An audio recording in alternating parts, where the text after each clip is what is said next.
Good morning, good evening, good afternoon, or good day wherever you are in the world, and welcome to the next episode of No Dice, No Glory. Sponsored by our jobs that actually pay us money, we're coming to you not at all live from an abandoned arms factory deep under a mountain in West Virginia. We are proud to proffer to you the finest in wargaming coverage. Without any further ado, let's get this show on the road.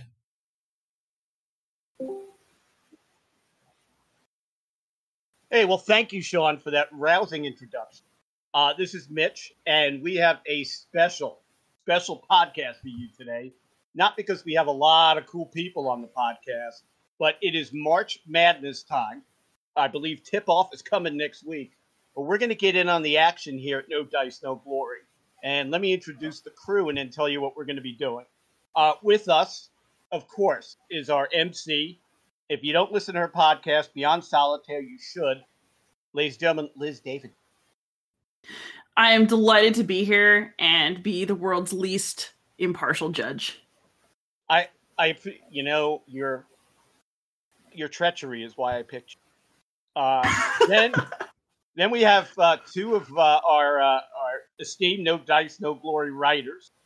You may remember him from his, Red Menace game review. We have Phil Bulger. Welcome, sir. Hey, great to be here. And might I say, Liz, everything sounds like it's wonderful with you. And if you would like something like sent to you or whatnot as a result of this, maybe just let me know. Ha. I'll make a list. Okay. And then a guy who just came out with his first article, and we're expecting a lot more because a lot of people, the guys, he did an article on tanks from Battlefront, World of Tanks. And the guys at Battlefront's like, where'd you get this guy? And I go, we found him. But we're going to introduce now Doc Woolrap. What's up, Doc? Hey, everybody. And here's a first-timer on the airwaves for us. Coming straight from Compton, we have, and he runs the Hex and Counter subreddit. He'll tell you in a minute. He goes by Alecc. We're going to call him Junior. We're going to call him a bunch of different things. But welcome, sir. Hey, thanks for having me on, Mitch. Looking forward to the conversation. What and plug your Reddit. So. Yeah, of course. /r/Hex and Counter is Reddit's premier tabletop conflict simulation subreddit focused on not miniatures gaming. You'll find that over at /r/Wargames, but on little cardboard chits on hexagonal maps. So /r/Hex and Counter. Which is a good lead-in for today. So we had this crazy idea about a week ago. I think it was last Wednesday, about let's do a podcast. And first we were going to just pick our favorite World War II. And I'm like, March Madness is here. Let's each pick 4 historical board games. That's what was said, Doc. I'm sorry. And we'll have Liz judge, and we'll get down to the final 4 in this podcast. So if you are a board wargamer, and that's with an A, not an ED, you will love this podcast. If you're a developer of one of these games and feel that you want a rematch, we will play a postseason NIT later on for you. You can come on the podcast and try to influence Liz. But we started with each of us submitting 4 games. Now, you think that would be easy, right? We're all diehard grognard. But somebody had a really, really hard time. Listen here, Mitch. Like, you say 4 games. I'm like, okay, got it. So 4 World War II games. Which theater are we talking about? I can do that. No. All right, fine. Which scale? No. Okay, wait, not even World War. Just 4 games. You're asking a lot here, Mitch. You really are. I can't even make a top 10 list successfully, so y'all should just feel good about yourselves. No, I mean, I thought this was hard. And I think once we finish, let's go into why we picked the games we picked. Because what's the fun? So what we're going to do is Liz will call out 2 games of who submitted them. We will each have 3 to 5 minutes to say why this game should move on to the next round. And Liz, excuse me, I'm choking, which would make great podcasting. And Liz will decide who goes on to the next round. Liz, might I say you're looking lovely? How would you know? I dressed up just for this to sit in my office at night before bed. I cannot tell you how much I appreciate this, and hopefully you'll get the check I sent. But I think that folks that love hearing grognards argue will love this game, will love this podcast. And I think people that because I guarantee everybody out there has played one of these games. Full disclosure, I've only played like 3 of these games. This will be great. Yeah. So, starting off in the East bracket, who do we have? For our very first bracket? Mitch, is you versus Doc. I'm the real Doc here, but I'll let you borrow my name, I guess. I'm kidding. Well, thank you. We actually have 2 PhDs on this podcast. One of them is not me. So, hey. My teacher name is actually Dr. D, which I really like because it sounds like a supervillain. No, I'll I will put it out there. I am not a doctor. I'm just I never heard the tour part of the doc. Just a combat medic in Iraq. Ah, fantastic. So you've done more important work than me, despite your degrees. Let's be real about that right now. So our first 2 games, I will be doing Verdun Steel Inferno, which is a game that came out in just a little over, actually came out in 2020, about a year ago. And I'm going up against Sky Galleons of Mars. And I had to look that up. I had no idea what that game was. But, Doc, I'm going to let you go first, telling us about Sky Galleons of Mars and why it should be Verdun Steel Inferno. Well, so Sky Galleons of Mars is a personal favorite of mine because it is the game that got me into wargaming. And a little bit of a mea culpa, I kind of missed the whole historical aspect of the game list. So I included a couple of things on my list that were my go-to games. And Sky Galleons is the best way to think of it is like everything that we now recognize as steampunk is what Frank Chadwick came up with, or was, some of the ideas or initial ideas were put out there with this game. You got flying, battleships. You've got Martians on Mars. You've got ether engines. You've got, Jules Verne's meets H.G. Wells meets Edgar Rice Burroughs all slammed together in one game. Actually, it was kind of a series of different things. But Sky Galleons of Mars was the miniatures version of that game. So you would push your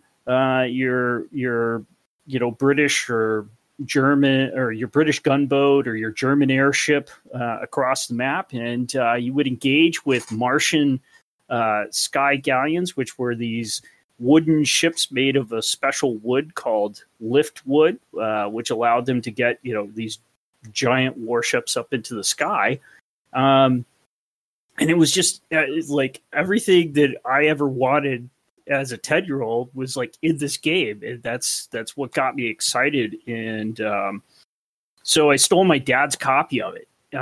In fact, I still have it. I recently refound the copy that I stole from my dad after having bought it again when I found it on eBay, I think, of when I needed to get another copy. But it was, it was kind of the early style of miniatures game that also is a little bit more the traditional Hex and Counter. So the ships were represented by miniatures, but like the ground artillery, the little or the Martian boarding parties, aerial torpedoes, the gyrocopters that the ships were all your traditional counters. And so it was this really just neat game that had a whole lot of like storytelling to it as well. It spawned, in addition to the miniatures game, it spawned an RPG and a couple of other different just kind of adventure games. Can you explain why the box cover looks like a Yes album? Well, I mean, it came out in the 1980s. It looks like a Yes album, sir. That to me looks like somebody, one of the heavy metal artists was between jobs. It was like, hey, can you do this box art for us? And they were like, can you pay us? And they're like, well, we can give you pizza. And they're like, all right, well, it'll work. It'll get me food for the day or whatever. But it's really, I really dig the game a lot. And what was cool about it is there were different ways or different play styles with it. You could go with the very basic sets, which allowed you to, very quickly jump into the game with gunboats and Nordenfelt machine guns and all kinds of things. But the technology, was set in the 1880s, 1890s. So you get all this, like, all the neat technological changes that were happening in that time frame of the 1880s, 1890s, as we transitioned from wooden warships to steel warships. And then they were like, yeah, but what if these things could fly? And so then we just, we crank it up to 11. You got flying, pre-dreadnought battleships running around shooting at each other. So what's not to love about this game? Yeah. I mean, it sounds like a great game. I mean, it's been around since '88, but I'm going to tell you a game that's a little bit better. And I'm going to go into Steel Inferno by the wonderful French folk. Oh, hold on. I want to be able to say this right. At Fellowship of Simulation by Walter Vajovsky. And this game, it really caught my eye. I love the Great War. I think it is not gamed too much. And what this game does is it takes one of the bloodiest battles in human history and it makes it playable as a war game where it's not a static affair. I think that the development team, and they spent 3 years developing this game, 2-3 years, came up with a hit. It uses wooden blocks. It's the only game I've ever seen where attritional warfare are fun. Is fun. They use a card dynamic that, to me, keeps the game fresh, and it shows you the strategic context the Battle of Verdun was fought in during the Great War. It is one of my favorites. The map is beautiful. I mean, excuse me. The map. It's not a podcast. I'll say I'm going to choke that. Is this the chlorine gas coming across the trench line there? Yeah, I think that's getting you, Mitch. It's the phosgene. It's coming to me. But they use blocks, and to me, a lot of people don't like block war games, but this game just worked. It also has a high rating on Board Game Geek. It's an 8.6. And the beautiful thing about it too is it's I talked about the beautiful, but the cards are all done by the French artist Tardy, Jack Tardy, who's done a ton of Great War and historical warfare themed artwork, and he's like the Roger McGowan of France. I think the presentation was slick. This game was a Kickstarter in 2019. I was one of the first to get my copy.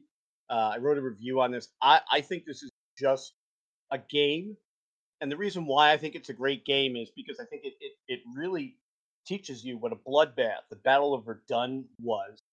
It shows you the context of the war, and it really looks at attritional warfare, and it makes it gameable.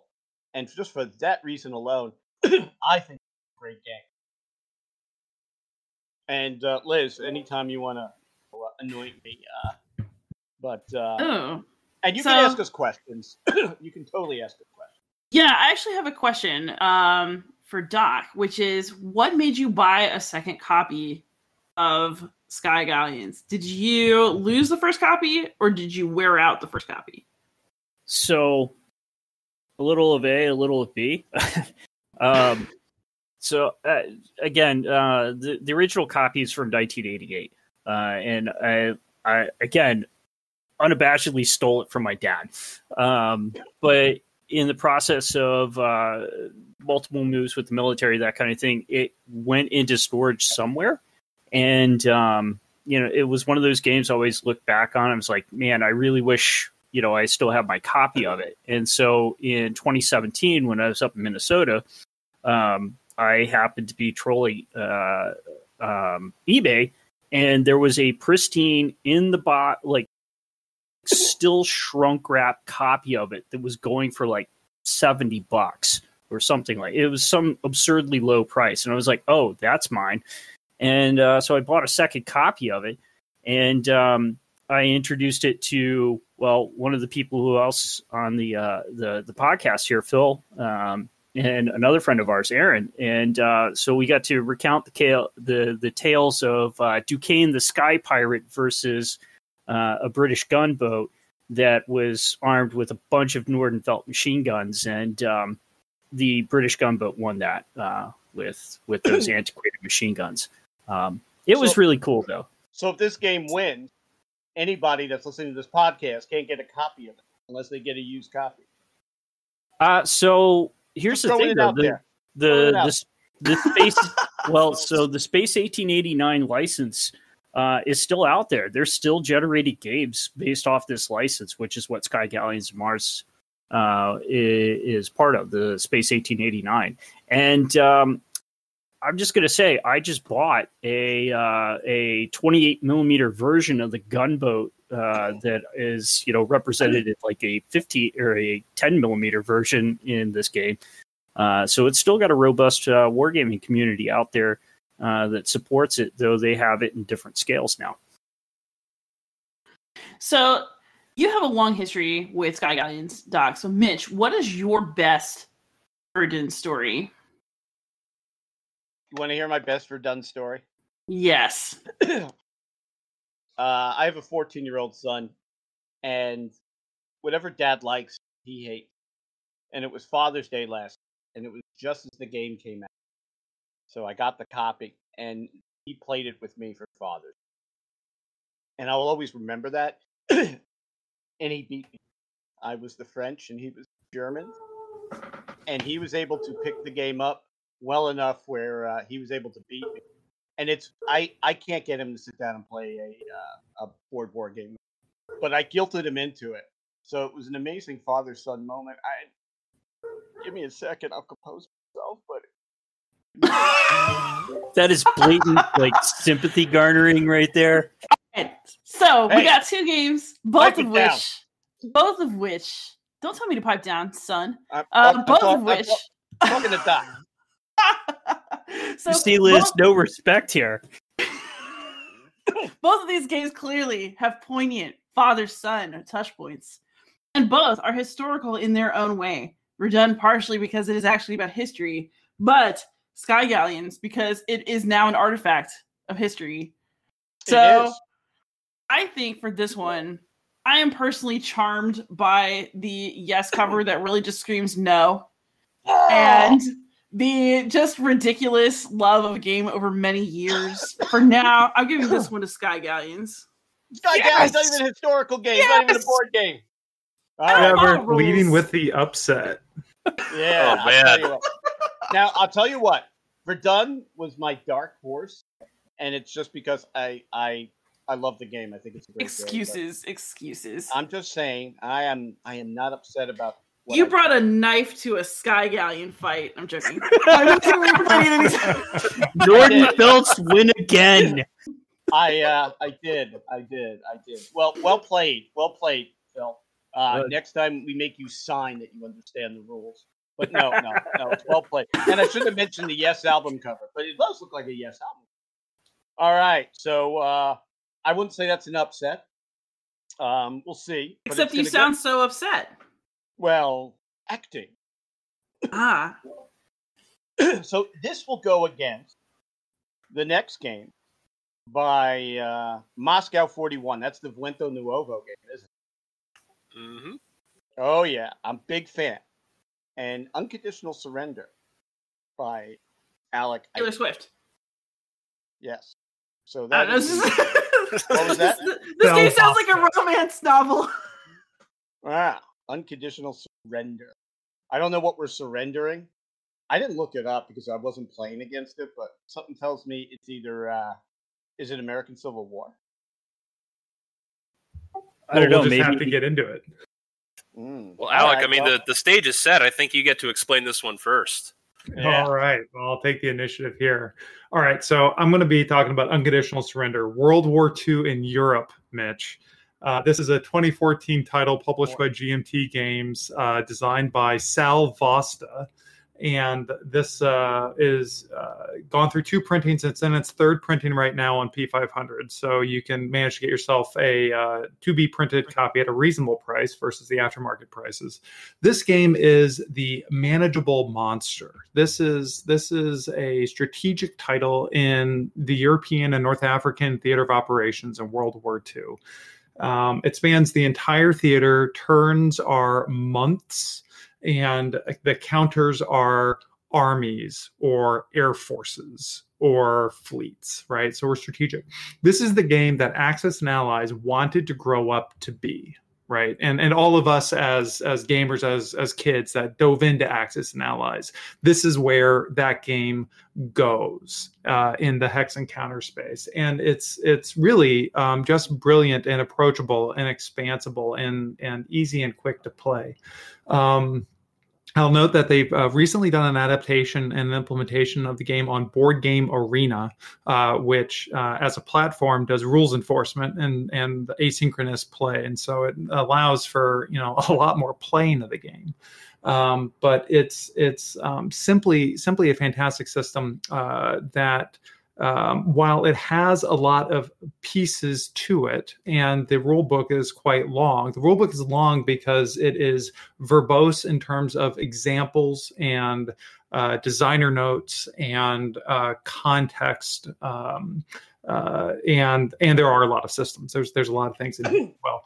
But logistics is going to be important. Economies are going to be important. Your primary unit of impulse in the game, you're going to choose to use to field new units or to do combat in units. There's some of the conceits that you may get in operational scale games, such as attacking on the move or overruns to encounter the very dynamic nature of a blitzkrieg or something like that. There's a set of there's a magazine adaptation in an earlier C3I magazine of this, just looking at Case Blue, which is actually my go-to game that I throw in my backpack when I go on a work trip to shove around the counters myself. For that game, on the scale of this map, it's an 8.5 by 11 sheet of paper. Right, that's the map. But at that same scale, the game ships with 2 fold-out mounted boards. Right, so. It's a fantastic, flexible, strategic game. Supply economics are important. Politics are important. I always run like doing just for to troll the allied player occasionally. I'll bring in Ireland on the Axis side just for grins, and then lose promptly. But it's always fun to open up a front right next to England. But no, I can't say enough good about this game, and it's got a good following. And if you wanted a strategic World War II game in the European theater, for me, this is it. How big is that map? It comes with 2 22 by 34 inch maps. So you need a ping pong table to play this bad boy. Half a ping pong table, or if you do the Case Blue scenario, 1 sheet of paper. Map look. So you have a range of scenarios, both in terms of size, literally in terms of size and manageability. Yes, and in fact, for the tutorial scenario, the how to learn to play, it's Poland, because it is so confined and it's only 1 turn, right? Like if you look at the history of it on how short that campaign was, that fits within 1 turn in the game. And so that's a really easy measure for a player to know if they have completely misunderstood a system, because if you haven't won by the end of turn 1, it's either a pretty fantastical series of dice rolls, which can happen in games, or you've not applied a zone of control correctly, or you've not appropriately been aggressive on the overrun movement for the panzers, for instance.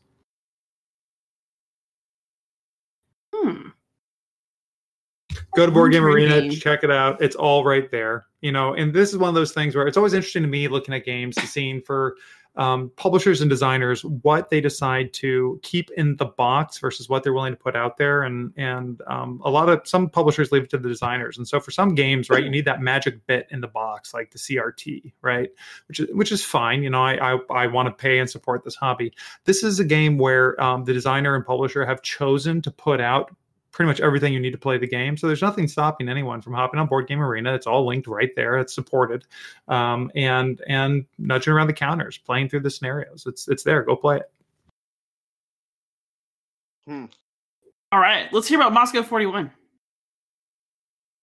So, Moscow 41 is a title by Vento Nuovo Games. It came out in 2016 after a very successful Kickstarter. The designer is Emanuele Sant'Andrea. I think I'm saying that correctly. I'm not great with Italian names, so apologies, Emanuele, if I've butchered that. It's exactly what it sounds like. It's about Operation Barbarossa. And Vento Nuovo, they specialize in block games. I love block games. I think they're a terrific way to bring Fog of War to the battlefield without having to put on a lot of chrome or 15 different rules for how can I look under the stack of chits my opponent has. Instead, it's simple. You have an idea that they're moving units, but you don't know what units they are or what they're at until you choose to engage them. With Moscow 41 in particular, I like this game for three big reasons. The first is that it's hard as the Germans. Some folks in the reviews don't like this, but I think it shows the scope of exactly how ambitious and how difficult Operation Barbarossa was. I think it's important to realize that you're not playing a fully balanced game when you do pick this up. It is harder to win as the Germans, but it was in real life.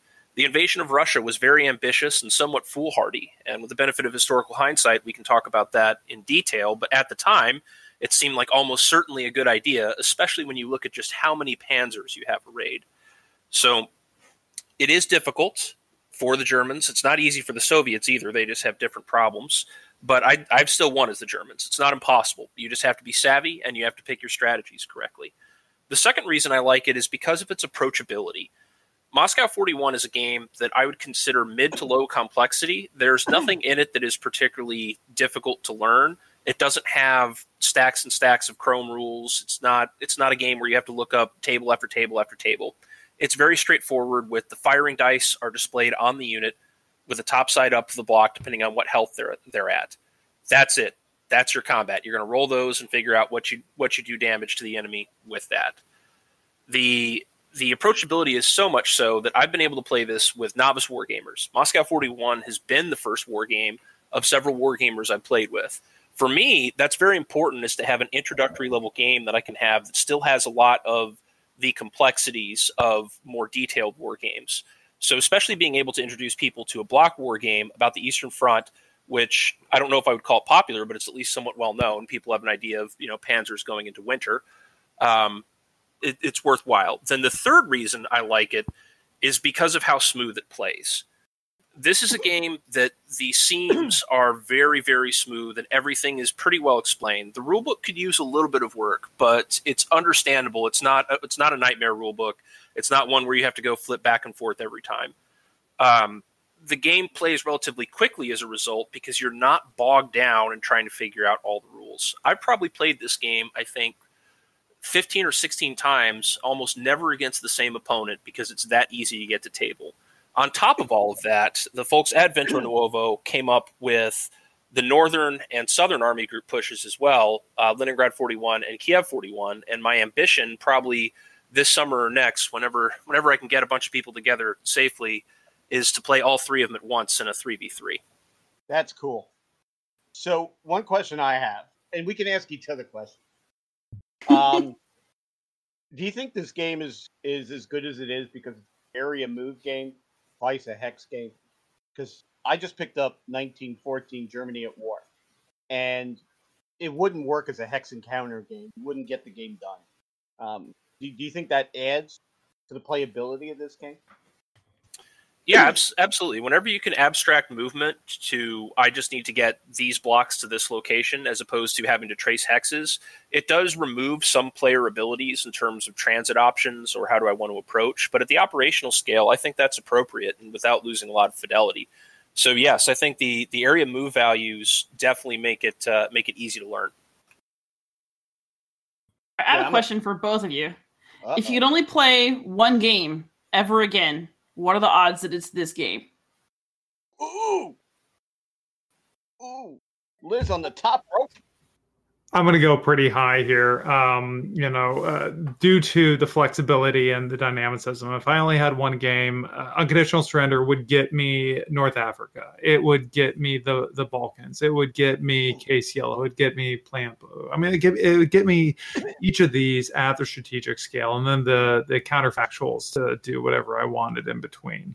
I've even been toying around myself with coming up with my own homebrew scenarios for the Battle of Britain, or for other air-centric things to put a little bit more detail on the air rules. There's a lot of flexibility in the system, so I could see myself going back to this game if it's the only one ever. This would be on my list of To a Desert Island with me. This is the F, marry, kill of board games. Well, I'm going to answer a question with a question. Am I playing this solo, or do I have a partner to play it with? This game is not designed for solo. Is it? So Moscow 41 is solo compatible, but I don't think it's as strong of a solo compatible game as some of the other ones I have, even on this list. But if I have solo, like you have to play against yourself? Kind of. There's a simple bot.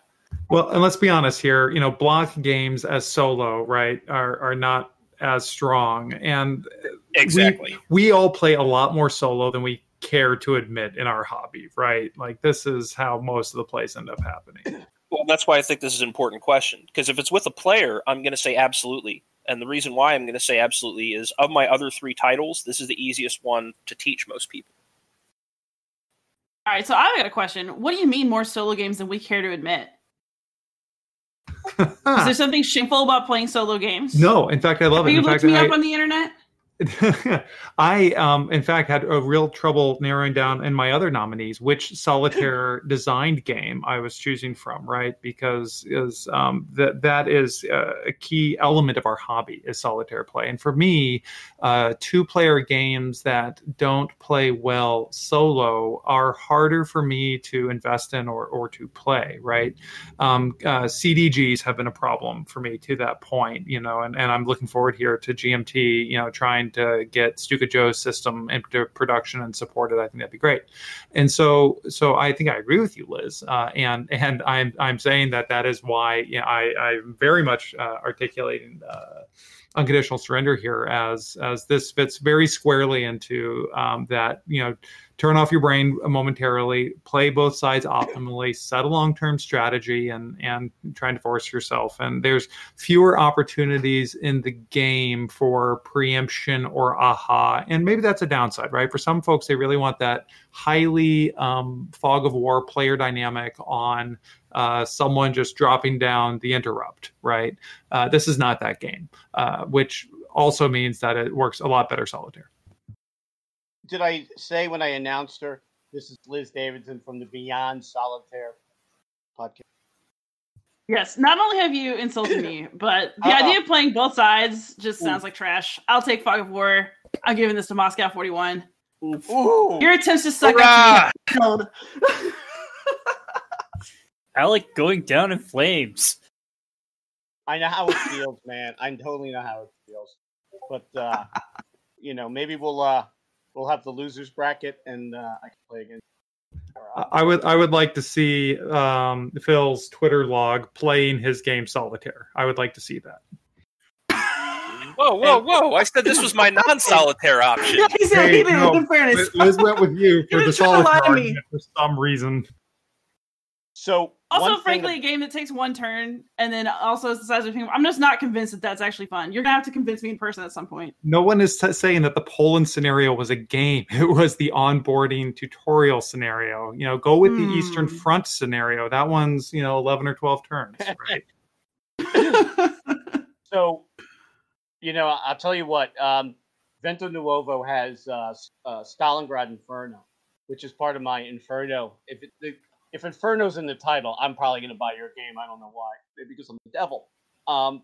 But the block system there, it's primarily a solo game. But when you pick up the cube and you turn it around, whatever is the dots on the top is the strength of that unit. And when you put it back, it can also, so it's very random, and that is something that designer does. I think is incredible. I like Stalingrad so much, I bought another one of their games. I might buy this one. Not bad. All right. So we have our semifinals, and we will talk about that. They have to play each other now, so maybe right now. Life. No. Maybe Life on Mars will go down in Spain next. We'll find out. Find out. I don't know. I think you're being very harsh against Mars for some reason there, Mitch. I am. So, I mean, we just put a rover on Mars. Doesn't do anything. All right. So, did you put down wait, Doc? Do you have a miniatures game in the next 4? I didn't read very closely the emails, so I'm sorry. Oh man. Maybe not try to email me in the middle of doing combat medic recertification. Oh, that was a flex right there. Yeah, it was. So here's the next one. This is from the Southeast region. We're gonna go Battle of Germany against Castle Itter. Now, I was so mad at Liz for putting me against David Thompson game. Why'd you do that to me? Because it just reflects my true feelings about you. I totally had a feeling. It's personal. No, I'm kidding. I actually did this randomly. I was in the middle of teaching kids. I hear you. Yeah, I mean, at least you knew that they were 2 board games, not like other people. Because Phil, I don't know, but he won Sky Galleons and Mars, so who knew? Which I think should count against. So let me go for Battle of Germany first. Battle for Germany is one of the most exciting games I think that's out there, and it's been around forever. It was just redone by Decision Games. It was a James Dunningham design back in the 70s. This is what is cool about the game. It is a true 4-player game. We go from solitaire to 4. Now, usually when you take a game and you try to add more players, it's never that fun. If it says 2 players, it's not built for 4. But in this game, it is a race to Berlin. Who could, in World War II, who could get to Berlin first? And it starts just after, it starts in December of 1944. And the map is split in half with Berlin at the middle. It also covers the Italian front, too. Anyway, if you're the Allies playing in France, attacking Germany, going from west to east, you also control the Germans that are playing against the Russians. So you're always kind of playing the game. It could be a 4-player game. But there's technically 4 sides in the game. Germany is split in half.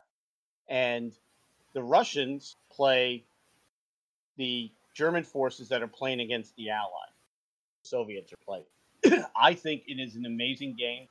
It just came out a couple of months ago with a new reprinting. It has been done twice already. This is the 3rd iteration of the game. It is a classic game. It is not hard to play. To me, this is a game where I could teach a few things. I could teach operation. I could teach strategy. Because all 4 players, or all 4 sides of the game, play so much differently. And I think it's a lot of fun. This is a game I've had in my collection, even when I wasn't wargaming, when I took some time off to, work and do the things that adults do. I always kept a copy of this. And I recently gave one of my old copies to Sebastian, because I think it's just a classic, great game that has been around for such a long time that people love. And unfortunately, I'm up against the David Thompson game, and I can't say anything bad because I don't want, if I go to, Dayton, Ohio, I don't want him stabbing. So, but yes, Phil, tell us all about Castle Itter, Phil. I could say a lot of positive things about Castle Itter. So this was actually a toss-up for what I submitted, whether it was going to be Castle Itter or Pavlov's House, which is another David Thompson design, also published by DBG. They're both what I would consider tactical narrative games. He calls it the Valiant Defense series, and you hold one position against overwhelming odds. So far, the overwhelming odds always translates to Germans, which is somebody that likes World War II. I'm okay with that. Both games are set in World War II. There's a third one fixing to come out, Soldiers and Postmen's Uniforms, which once again, you fight the Germans. And there's a fourth one in development right now, Landsworth Ridge, also against the Germans. So great place to shoot up the Wehrmacht, which is okay in my book. Did you ever think David doesn't like Germans? I wonder sometimes, but I mean, there's like a list of stock bad guys, Nazis, commies, cultists. These people are all good to shoot up in board games, I think. Agree. So Castle Itter gives you control over the defenders of Castle Itter, which consists of one tank, the Besatten Jenny, which is an M4 Sherman, and a handful of U.S. infantrymen. But the catch is they also have allies in the form of Wehrmacht troops. See, the Battle of Castle Itter happens after the Germans have surrendered, but the SS are still holdouts, and they don't want to admit they've surrendered. So they decide they're going to raid Castle Itter and kill all the prisoners there. So this game focuses on being the Americans and the Germans fighting off the much angrier Germans for the Battle of Castle Itter.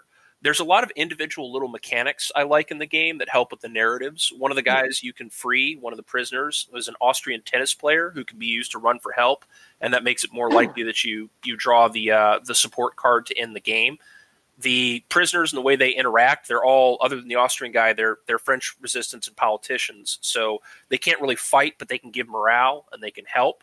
The Germans are all at low morale unless they have one of their officers or NCOs around because, their side surrendered. They're having to shoot their own countrymen. They're not really thrilled about this.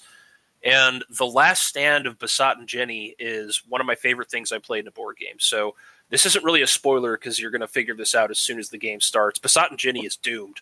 The tank is right by a bunch of enemy spawn points, and they will hit it very, very rapidly. So you learn immediately to make the most of your armor. I really like that attribute for, you're going to lose it, so it's a question of how long can you hold and what can you do with it. I played Castle Itter quite a few times. It's a great solo game. I think it was designed explicitly to be solo, though there is a two-player variant. I think of the 4 titles I've suggested, it is the best solo game of those. And if you like tactical gameplay, if you like gripping narratives, and if you just like the feel of what it's like to be in a Valiant Defense, you got to go with Castle Itter. So, Phil, I'm just going to throw it out there that Besatten Jenny sounds a lot like Lulabelle in the movie Sahara. The old Humphrey Bogart film? Yeah, but I guess everything has a basis in reality. But So Castle here's the Itter thing. was a real story. I would let Mitch just continue to bleed out over here. The fact is that Castle Itter is one of the games that I played. I absolutely friggin' love it. And Battle for Germany ain't going to beat it. So it's going to be Castle Itter. It's going to be Castle Itter. There's no question. It's such a good game. It's so good. If you haven't played it, everybody should go play it. Like I don't care about some 1970s game when I can play this. Go get Castle Itter right now. You will not regret it. Liz, didn't you say you were really tired and wanted to go to bed? I will do what I have to do to defend my choices, my sovereign choices. You were setting me up for failure here. Anytime where you get to kill hardened Nazis in a game, that's a good day. All right. Okay. So Castle Itter goes forward. I have not played Castle Itter, but I love David Thompson's games. There's a tension in all of his games that I like. I didn't buy into Lancer. Well, I got Soldiers and Postmen's Uniform coming. Sure, almost all of us on this podcast have ordered that game. If not, there's something wrong with us. He does do amazing games, and maybe we won't be playing the Germans. I keep sneaking in, and I doing this telepathy. I'm like, DNBN Foo, man, DNBN Foo. So next we have 2 games I play. One of them is a board game, and the other one it isn't. But we're going to go with Command and Colors Ancients. against Flames of War, which is not a board war game. Again, did you pick any board war games, Doc? Sync the postmark. You sure about that? No, Yeah, well, I know it is. Hex and Counter. Yeah, and It's my only that's one. yeah, it's the only one that you put up. So who wants to go first? So I'll be gracious. I'll let Alecc go first. Yeah, you mean the guy that knows how to follow the rules? Yeah, I get it. Well, he hasn't talked in a while, so I feel like he should get back into the podcast. Right. Like I wasn't just in the previous pairing. You had 2 buys now. Okay, that's fine. I can take it.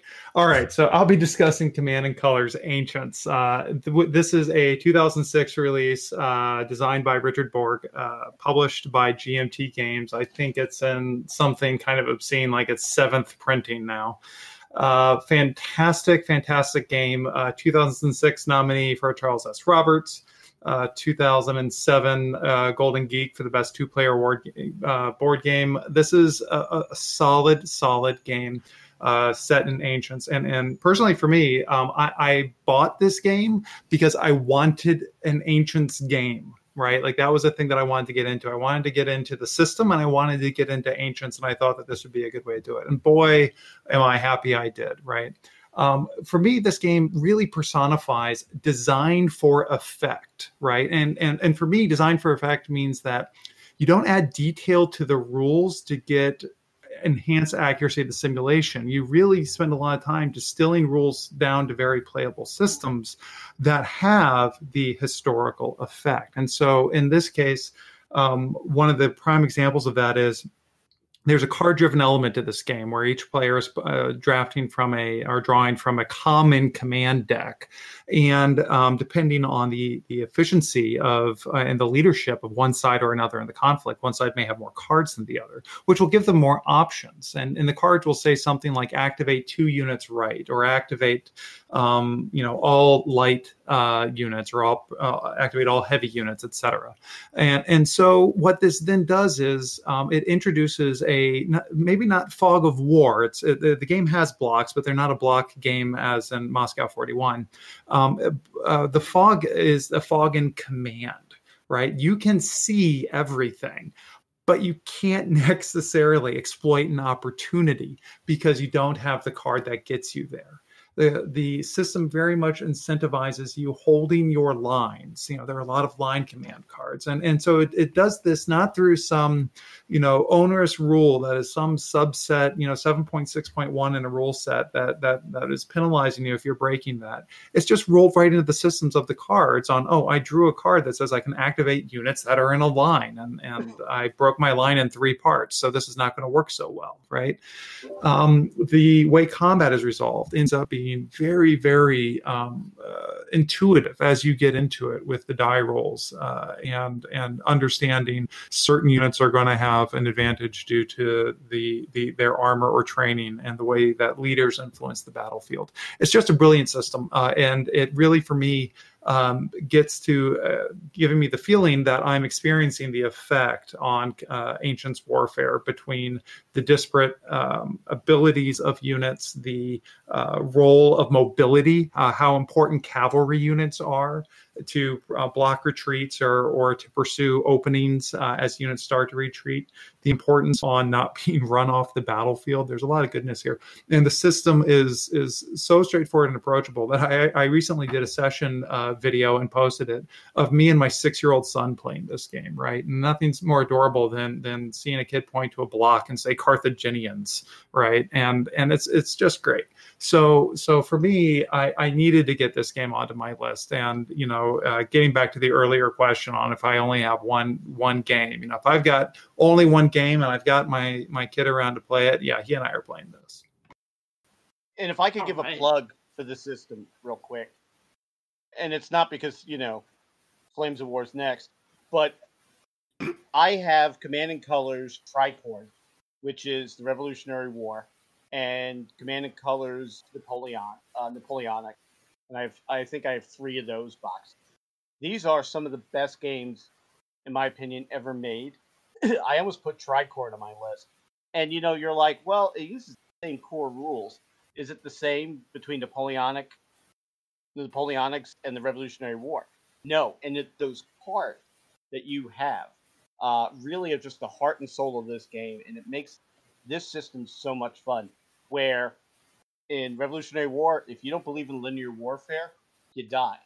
In Napoleonics, your cavalry gives a shock effect that I just think it's such a smart game, and I think there's 26 different command and colors that are out there.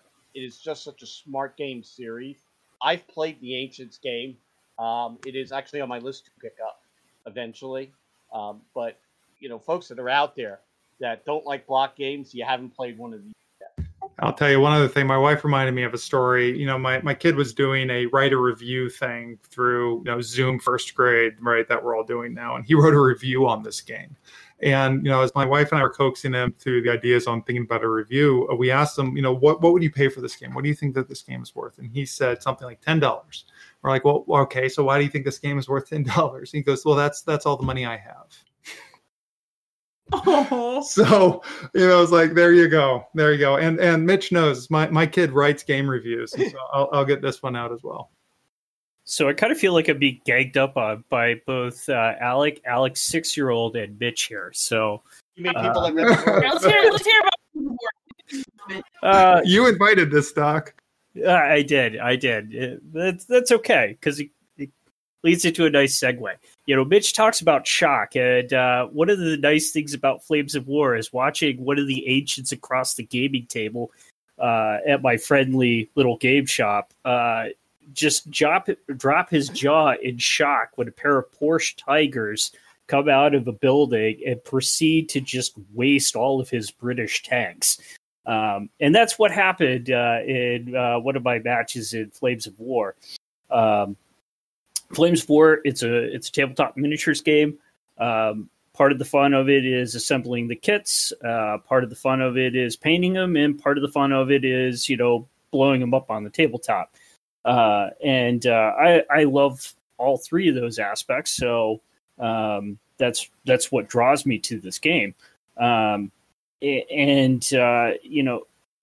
the things I really liked about it, when I got into this game, I had a box of Panzer IIIs, and as Phil Bolger will attest, I hated the Panzer III. I thought it was just an absolute crap tank. And I was like, what? I don't know. You guys gave it to me as a gift, so all right, I'll put them together. But then I put them into the game, and one of the things I very quickly realized is that no, the Panzer III in its time, in its era, was actually an exceptional tank. And because Flames of War does a pretty good job of replicating the weapons and the tanks and whatnot of the era, and how they interacted with each other. And so there's a reason why, you can see why Rommel was running circles around the British for a long time in North Africa. He had, frankly, some of the better tanks. British armor in the early and mid-war was not really all that great. But I just really like the game. One, it allows me to... I'm a medic of the army, but I wanted to be a tanker. My dad was a tanker. And unfortunately, when I joined up, it was either the infantry or it was medics, so I went medic. But this allows me to bring out my inner tanker and run around the board. And the cool part about Flames of War is when you look at things like, say Warhammer 40K, where the price to get into the game is so astronomically high. That's not the case with Flames 4. Like, you can scale this game however you want. And for a very little amount, you can get into this game and be competitive, which is one of the nice factors. Oh, yeah. You have not seen my collection, sir. And, can we compare this? Your collection here. Can we compare this to the $45 entry price of Command & Colors Ancients? Where does it stand in terms of that? Woo-hoo-hoo. Shots fired. Shots fired. Man. So you could have an entire army for $100, and that gets you into the game. Or 2 copies of Command and Colors Ancients and start a tournament. Yeah, but if you want to kill Ancients on the game board, well, there you go. You get to do it, and you get to watch their face, just drop in agony as, a pair of your tanks destroys their entire army. Which the cost of those 2 tanks was, I think, $37. So one of their, and let me explain something that Phil left out. There's infantry and artillery and everything else in the game too. It's really not.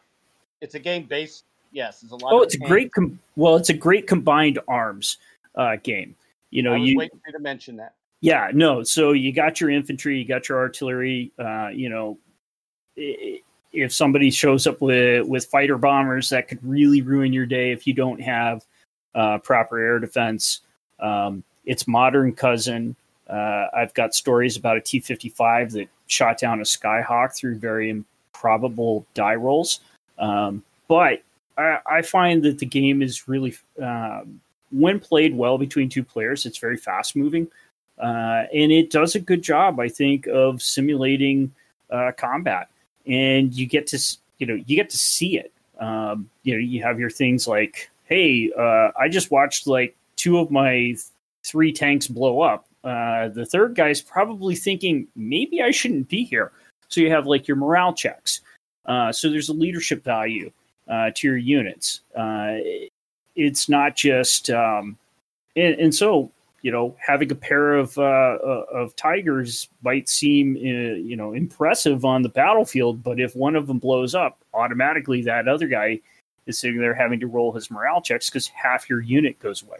It does a really good job, I think, of scaling the game. So in terms of cost and that's cost in game of what it takes to field units, you can't just put an entire force of tigers into the field in mid-war North Africa because that would be absurd. They never had that many to begin with at that time frame, and they weren't sending them in droves down to North Africa.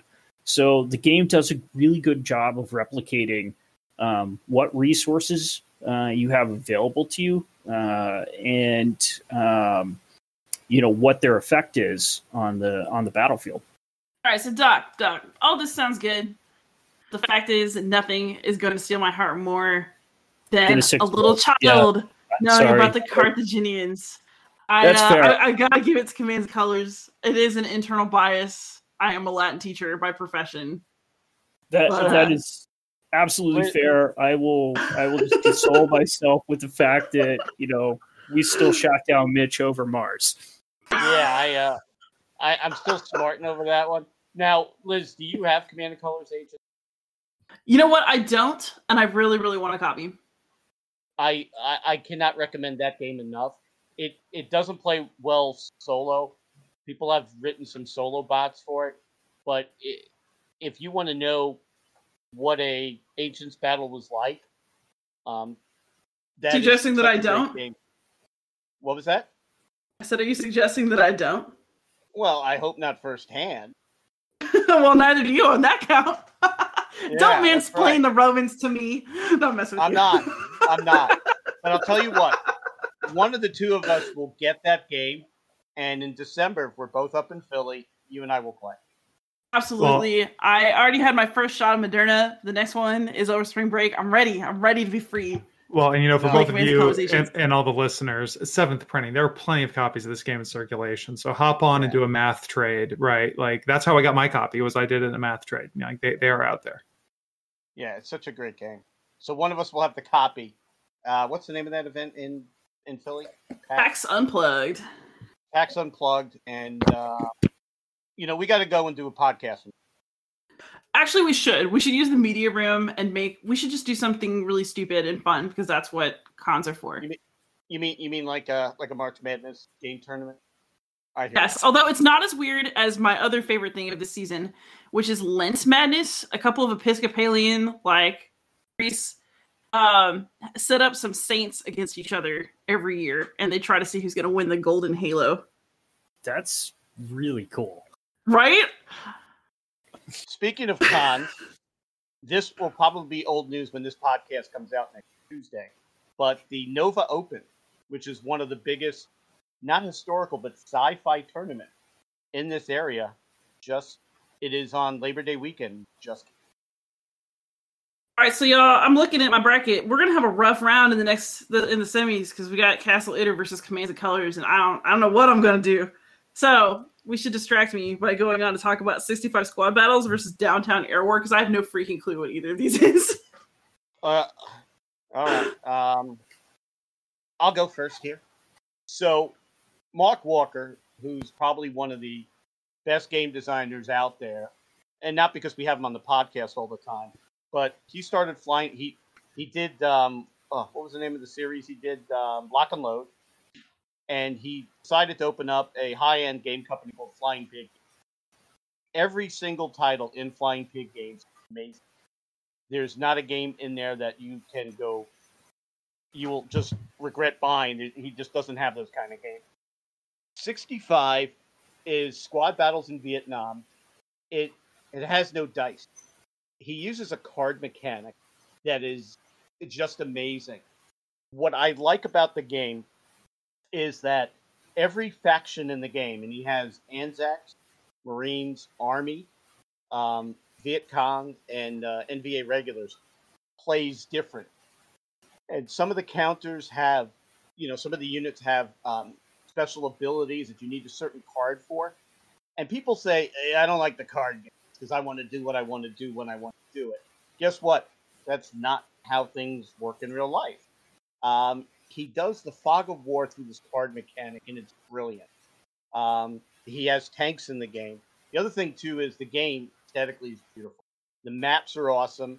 The counters are as big as a manhole cover, or people hole cover, I'm sorry. It is such a well-done game. Now, everybody, I've taken this game to con, and miniatures con, and people said, tell me a little bit about this game. And it's so much fun. It plays well. It is easy to pick up, and it's just like hours of fun. It is such a fun game. I can't say enough about it. Now, in a couple of months, he's having the follow-on to this game come out. It's called Afghanistan 85. This game, believe it or not, is hard to get. Mark keeps reprinting these games because they sell out so fast. It is such a wildly popular game, and I could think of no better game that gives you the flavor of Vietnam at the grunt level than this game. You really have to know your fire and maneuver. There's a lot of slick stuff in the mechanics of the game that's underneath the hood. And as you're playing it, you're starting to feel like a platoon commander in Vietnam or an NVA commander counterpart. It's just such a great, fun game, and it's nice to look at. Aesthetically pleasing. Let's be honest, boxes what sells board games, my friend. And you guys all know that. This Air War at Hanoi that he's going to talk about, Let him talk about it. Don't poison the well. Let's give it a try. Go ahead. All right. So the game I'll be talking about today is Downtown Air War over Hanoi. We all have the game that got us into wargaming. This is that game for me. This was the 2004 Charles S. Roberts winner for Best Modern Era Wargame. This was the 2004 Charles S. Roberts winner for Best Wargame Graphics. And this was the 2004 James F. Dunnigan Design Award for Elegance. This game really was well received. It's had one printing, and if you want to get a copy, pull out your wallet because it's only had the one printing in 2004.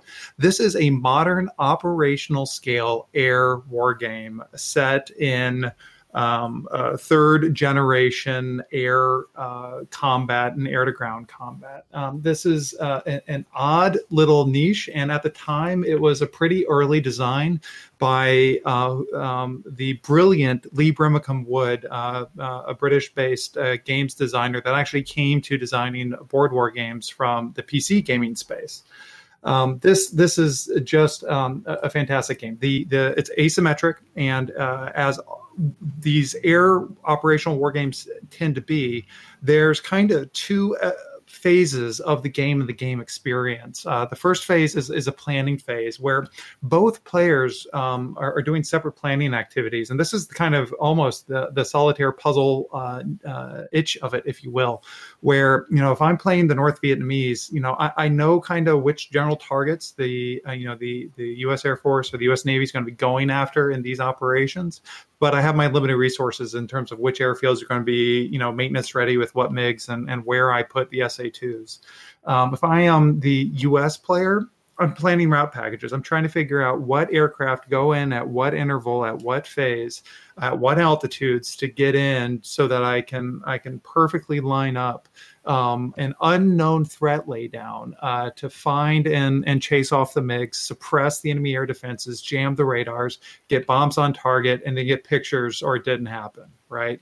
That's this game. And so both players go through that planning phase, and in play by email, it works out beautifully where, folks, or even face-to-face, folks can offline that activity, right, and each do their homework, come to the game, and then play it out and see what happens. And each player is making their moves and the detections.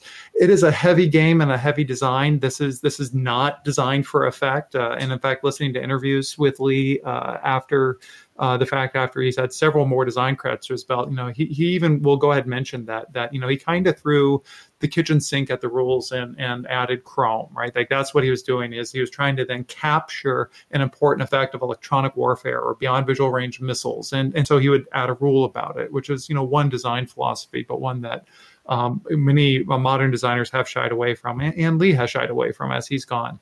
But the system has gotten legs and it's moved on. It's the basis for subsequent titles such as Elusive Victory, or the recently published Red Storm, which gets at a hypothetical World War III gone hot over East Germany. And at its core, it's also the basis of Terry Simo's World War I air combat game that came after it as well. So for me, as an air war gamer, at my core DNA, someone that loves and appreciates all eras and all scales of air wargaming, this is what brought me to wargaming. And so this was the first one on my short list, and the only one that was without a doubt a lock-in the whole time. Oh gosh, both of these sound really good. I've never played either of them. I would now play both. But, ooh. I think if I had to pick one, to play tonight, I would want to play 65 Squad Battles. I love you. Yeah. Thank you, Liz. No, I would really like to try Downtown Air War 2. I just really, 65 Squad Battles sounds like a lot of fun. It is. And you pick wisely, my friend. What's your PayPal again? It's my email. Yeah, okay. All right. You take all denominations? Stimulus.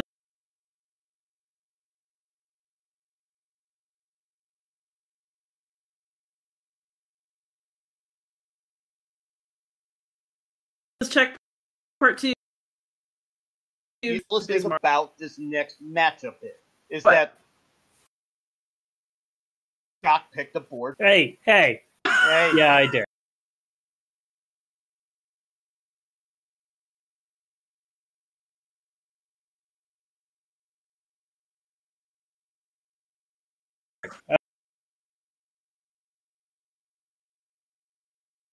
I appreciate your can-do it attitude.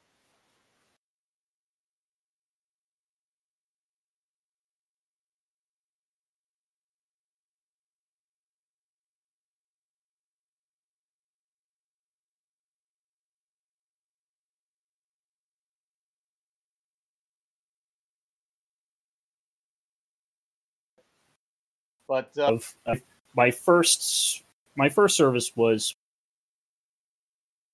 the Coast Guard, so it has a special place in my heart.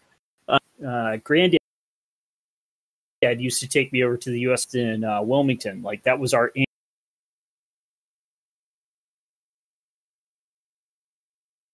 annual thing in the summer. He passed away.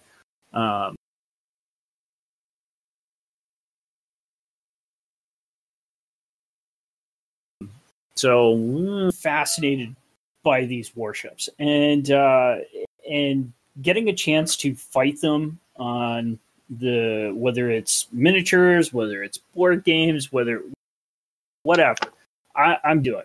Sink Bismarck is right. It's the Bismarck and Prince Eugen sail out. They're going to go sink convoys, and then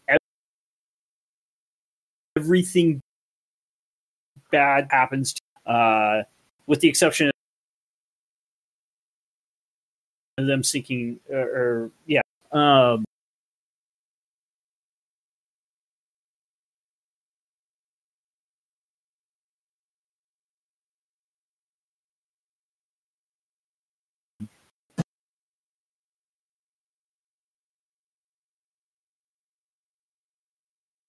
And so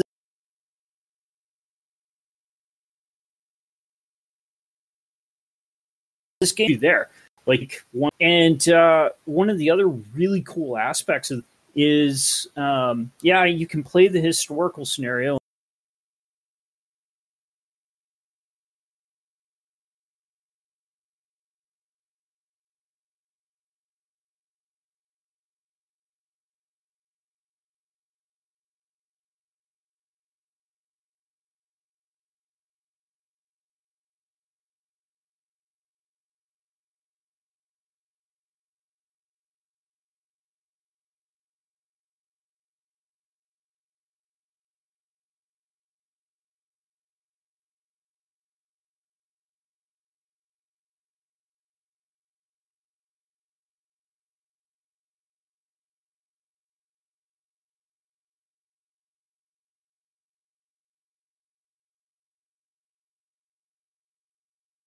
And that's cool. We all know where that happened. The other thing is it is an operational level game for the ship combat, but there's that search piece of the game, the ISR piece. How do you find Bismarck and Prince Eugen out there, which is the challenge that the British Navy had at the time, and frankly, they got lucky. It wasn't just the British that found Bismarck. There were some neutrality patrols by the U.S. Which sighted her and radioed broke neutrality in essence to radio her position to the British. And so that game, Sink the Bismarck, really puts you in there. You're just sailing right along with Lindemann and Lutyens and the crew of the Bismarck as they come to their inevitable end at the hands of King George and Rodney and all the others. But probably people out there that don't know that. Well, if we're talking about wait, do I even have to give spoiler warnings for something that's nearly 80 years old? I don't think so. I think the 2 weeks and we're done is pretty much there. But the game's fun. If you want to fight the historical scenario, that's awesome. But the other fun part is the game gives you the pieces to fight the what if scenarios, and it's a continuation of another. The rule set is a continuation of other rules, which, for example, allows you to fight things like the naval battle of Guadalcanal, which, again, really stuff I could geek out on all day. If naval, if you want to get out there and you just want to slug it out between battleships, and you're looking for an alternative to not having to paint ships, the cardboard counters are beautifully done. They're in color. I've fought many a what if scenario with this rule system, and it's just an excellent rule system for that. Sounds good. All right, let's hear about Empire of the Sun. This sounds like these are two really different games. The scale is the difference. So Empire of the Sun is a Mark Herman design by GMT Games. I believe it's on its third or fourth printing at this point. It's been around for a bit, and it is, as of talking, the high-level operational, low-level strategic Pacific Theater of Operations in World War II game. I have a soft spot for the Pacific. I actually talked about it on Liz's podcast a couple weeks ago. For one of the things that I'm absolutely fascinated by is how the heck did Japan get to where they were, to where they thought picking a fight with a nation 4 times their size, with 10 times their industrial capacity and its own oil supply was a good idea. This game won't answer that question, but it will show you how daunting their situation was when they chose to declare war on the United States. The Japanese player can't actually win the game. The way you win as Japan and Empire of the Sun is something called conditional surrender, where you surrender but get to keep some of your colonial holdings. This is the closest that they can get there. That said, it is an absolute blast of a time to get there. The biggest thing about Empire of the Sun that's a good selling point is how big the game is. It is a game the entire breadth of the Pacific. You have to manage all the naval fights. You have to manage the air fights. The Chinese theater is a little bit abstracted. You only have to fight part of southern China as the Japanese or as the Americans. But there's Burma, there's India, there's the attack on Malaya. As Japan, you have to seize the Netherlands, East Indies, Indonesia nowadays, or otherwise you won't get oil. It's a lot in one game, and it works. That's the amazing part. There's a whole bunch of games out there that are just complex. There's stuff built on. But at the end of the day, it just feels like you keep checking rules tables. Empire of the Sun bypasses some of that by being a card decision game, where the cards you have in your hand are going to determine what you do on any given turn. And there's cards both that you can play and cards that you can use as interrupts, which include things like code breaking. So the other player plays something and you reveal, actually, I knew you were going there. Now I get some ops points, so that island you thought was undefended now has 2 Marine divisions. What are you going to do? And the calculus changes. It's a very enjoyable game system overall. It is slow, which is the one thing it's got going against it. And you might say, Phil, why would you bring that up? Well, because Mark Herman is aware of this, which means that if you don't have time for the 7-hour or 10-hour game, you can buy the subset that came in C3I called South Pacific and just play a much smaller version of the game that plays in a couple hours. So, Hey Phil, how many times have you gotten Empire of the Sun to table in the last 2 years? In the last 2 years, 0. I've been trying, but this is a tough game to get to table. Yeah, and that's the problem versus something like Sink the Bismarck. Like, if you're really interested in naval warfare, now Empire, the Empire of the Sun is I'll say that is something I want to play, but it's the daunting aspect. Like, you're trying to manage an entire theater versus something like Sink the Bismarck, where, man, wouldn't it be cool if we put the Prinz Eugen up against HMS Canterbury and just see what happens. Yeah, but you're missing a big thing. Is that you actually have to care about the specifics of naval warfare to get into that. The average person you pick up off the street isn't going to be able to tell you how many primary turrets the Yamato had.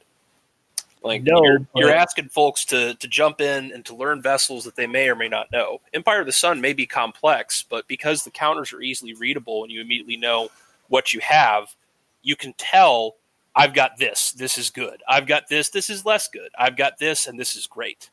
So I'd actually make the argument that Sink the Bismarck does a good job of, when you look at the counter, you can look at too and clearly see the difference in stats. So I don't know. So I think Phil is kind of missing 2 things here on selling Empire of the Sun, and one of which is the way that it abstracts command, control, and communication, right? Like, this is a thing that games often hand wave away and just give players a lot of agency. But on this scale, each turn is roughly a season, right? 2 to 3 months, and you're covering large expanses of the Pacific, and really the air units can cover a lot of ground in that time frame. The naval units can cover a lot of ground in that time frame. So at this level of abstraction, what units can be activated is a huge piece of this, and how they are activated and how the headquarters and leadership interplay with their units is something that was challenging in the theater, and it's interesting to play within the game. I'll also highlight something that Phil didn't bring up, which is Erasmus. Which is a fantastic way to get this game to the table, as it's the baked-in solitaire bot. And it's also a great learning aid on openings and strategies. Thanks, Alecc. Yeah, I was interrupted in my sales pitch by how often did you get at the table by the guy that only picked one board game to go to table. Hey. But I've gotten that board game. I have Did the gotten Bismarck that board just sink? game. Oh, God. Oh, no. I have gotten that game to table more times than you've gotten Empire of the Sun. So There's no argument about that, but I picked three other board war games that are all. Oh, come on now. Whoa! Oh, Mitch, do you have anything to say before I do? I look, these two guys have to work together tomorrow. I don't know how much further we want to take this. Yes. I don't want this podcast being admitted as police evidence. So I'll tell you, I mean, I know which one I like, but I'm not the judge. So All right, so here's the thing. I've actually noticed this as I'm looking over our brackets.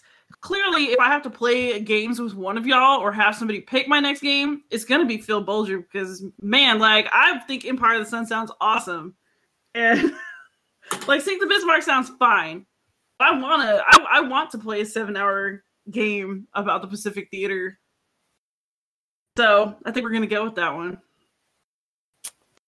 Well, I think you're missing out, but I will concede defeat here and scuttle the Bismarck like the Germans did.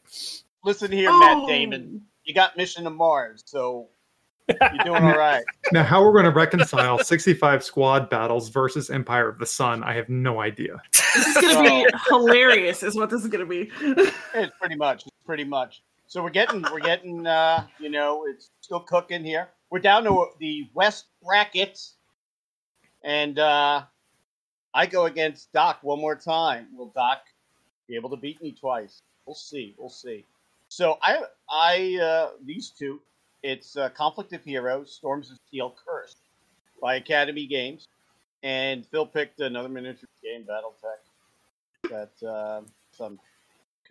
I mean, you guys asked the minis guy to come in and do board games with you. I'm sorry. I your buddy who just beat you said Doc plays a lot of board games. Well, I don't know. You're sus, baby. You're sus. So let me talk a little bit about Conflict of Heroes, Storms of Steel. Academy Games. Uwe is one of the best game designers out there. He speaks at connections, and he just has such a process for how to develop a game. He probably is one of the more remarkable people you'll ever meet.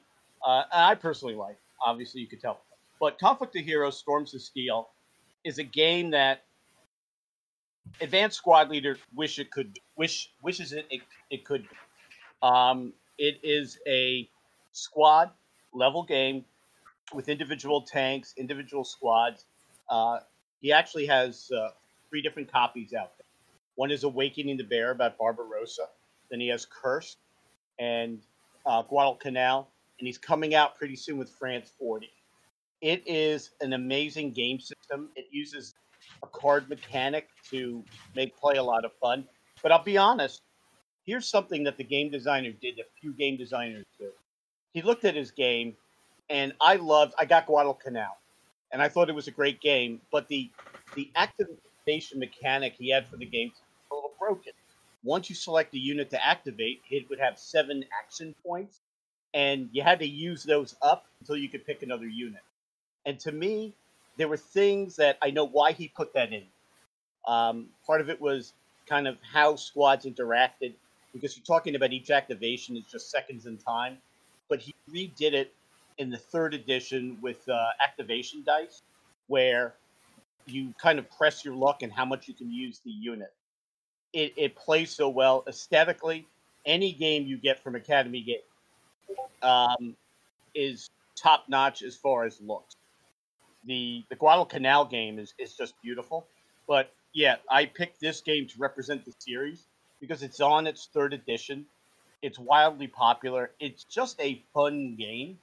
The other thing, too, is unlike some other games where the cards are generic, these have cards that are specific to each force. The tank mechanic, and that's the thing about some games, the infantry mechanic's great, tank mechanic may not work. Both work here, and it gives you that combined arms feeling. Not to support Doc here, But one of the games that I think, if I played Flames of War, what game would I recommend for you to play as a board game? And it would be this game. I think it has that kind of, and I love playing it. So I'm going to let Wolrab go with BattleTech. Whatever. Okay. Well, Whatever. let's talk about rules of cool here. BattleTech is, what if you wanted to be a samurai, but you also wanted to be wrapped around wanted to be a samurai wrapped with 100 tons of walking death god and stride across the battlefield and shoot somebody with a railgun in the face. And that's what BattleTech lets you do. Like, how can you say no to that? BattleTech has been around since the 1980s. And that's kind of its driving factor like the whole time. What is rule of cool here?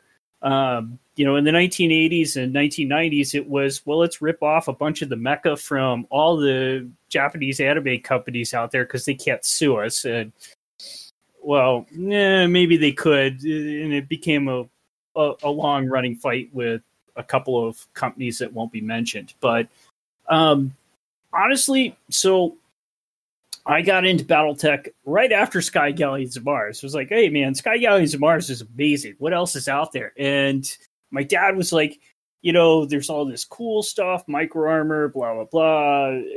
And I looked at, box cover, and I saw a giant robot shooting other giant robot in the face. And I was like, I want that. And so I've played BattleTech now for 30 years. Through its various iterations. Yes, it's a miniatures game. They have had, but you also have the computer games. You also have the card games. You got all kinds of, different spin-offs of it. And despite it being a lot of rule of cool, they do try to be consistent, at least with the technology and with the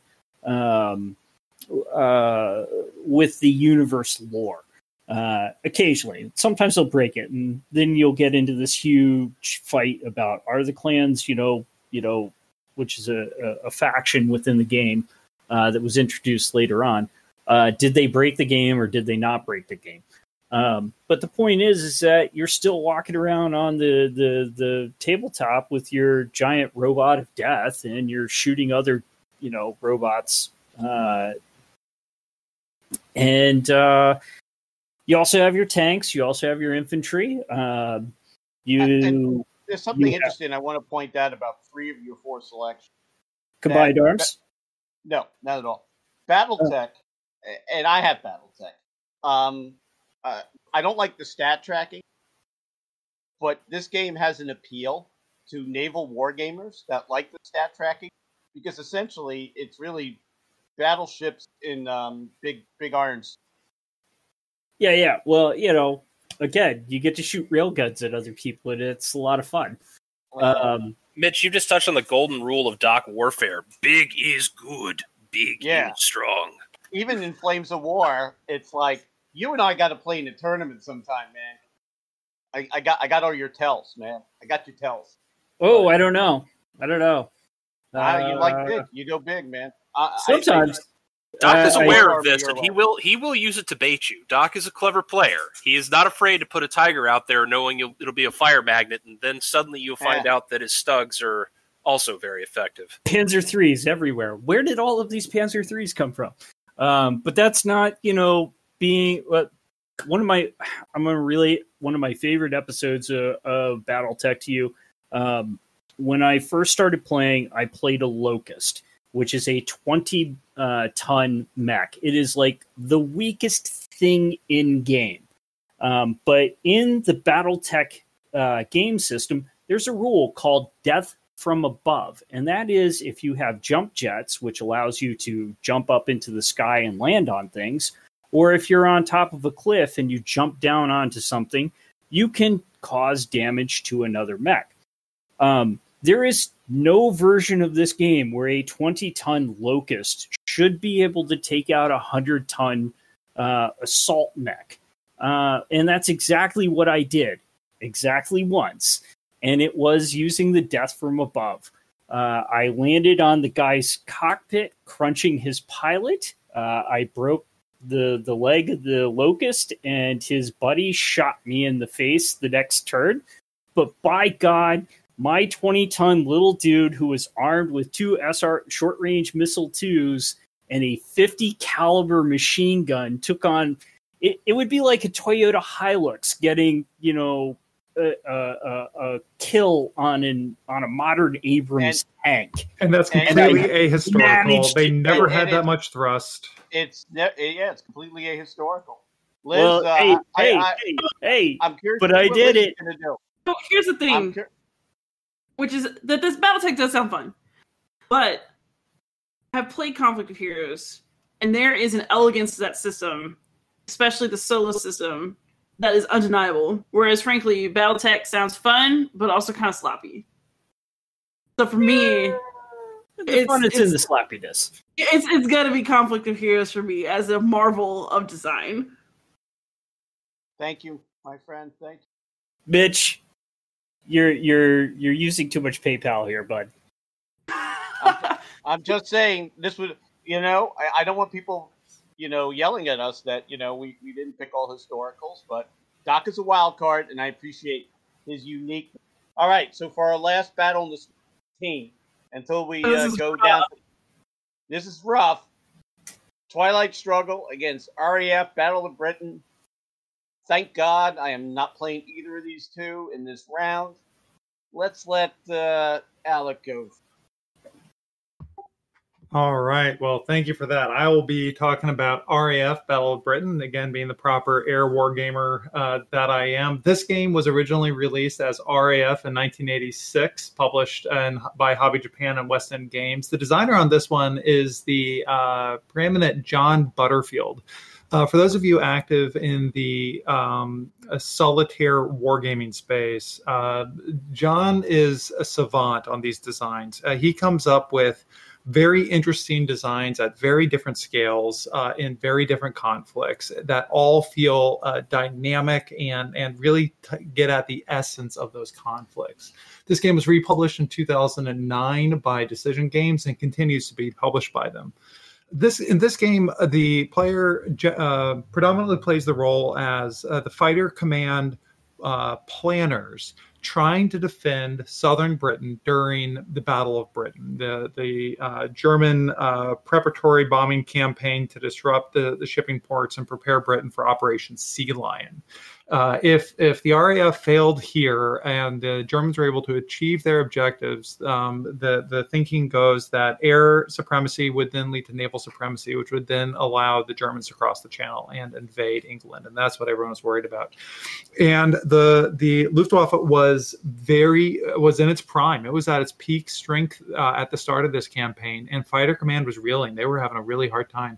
And so the feel in this game as the player, very much in the beginning of the game, is hanging on with your fingernails, trying to disrupt and blunt enough of these bombing raids coming at your facilities until you can get to the point on subsequent turns that you are bringing more squadrons south from airfields up in northern England, that you are able to have the industry pumping out aircraft at a rate where you can sustain those losses. And historically, that you get to the point where Hitler gets bored of the plan that the air power strategists have come up with and instead says, let's just bomb London. And if you can get to that point, you're going to do pretty much okay. And the game is just brilliant on that. It models early detection. This was a part of history where radar was very, very, very much a new thing. And so this was the queuing for the entire apparatus. You're making choices as to which squadrons are on airborne patrol, which ones are going to scramble, who's going to scramble to what. Because quite honestly, if you commit too much of your air forces to the morning raids, they may be stuck on the ground or unable to respond to the larger raids later in the day. And And nothing is worse in this game to getting towards the end of the day, and you've got through the card mechanics on where the targets are going to be, you see that, okay, I think this one's going to come to the east part of the island. I'm going to have my squadrons ready over there.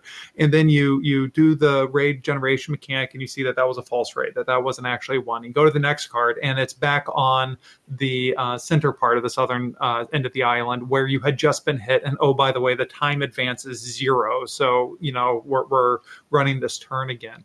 It is just kind of this gripping feeling on not having enough to do what you're supposed to do and trying to eke out every little bit of efficiency and also the decision making of resource management and just committing enough to make it the next day. The designer built a system for the other side as well. So the first system they did was the player agency on the British and the bot on generating the German raids. He then flipped the system around and came up with the alterations to have the player generating the German raids and the bot generating the German response. And then, of course, adapting those two systems together, it can play as a 2-player game as well. This was a hard one for me to settle in as my fourth pick. For me, solitaire air war games go all the way back to B-17 Queen of the Skies, right? Which is our the granddaddy of all of these narrative air games that we can possibly have. And Butterfield even has a number of designs that one could put out here as being amazing solitaire war game options. And on the airspace, there's brilliant stuff happening as well. Coming out, NATO Airborne Commander is one that I'm thinking of that I really love as well. But if I had to come down to it, it's just RAF. This is probably my favorite solitaire design of any war game in my collection. I worked with John Butterfield on a iPad game, and he is a brilliant designer. Well, it's going up against one of the classics now. Oof. Ooh. Yeah, I got to admit, I'm a little intimidated, but I'm glad I got my ace card for this. I can say, regardless, we should, I would definitely like it if you could loan me your copy of RAF. That sounds excellent, Alecc. But with that, I did bring Twilight Struggle. So Twilight Struggle is the premier competition strategic war game. And somebody in the audience is going to get big mad for me calling it a war game, but I will tell you that it's not about the cold peace.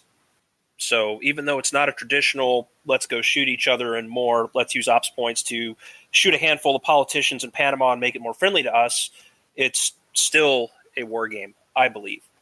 It's totally a war game. I would not dispute that definition. Here. Awesome. I'm glad we're all on board at least. So Twilight Struggle is a design by Ananda Gupta and Jason Matthews. They did it for GMT Games. The first edition came out in the 2000s, but I don't recall which year. It was the top of Board Game Geek for pretty much a solid decade, and that's with good reason. This is a very competitive game. It is a very slickly designed game. Every single piece in it works brilliantly, and there's a lot of subtle synergies. One of my favorite synergies is the U.S. player, because in the early war, the game is broken down into early, mid, and late wars of the Cold War. Early is 3 turns, mid is 4 turns, late is 3 turns.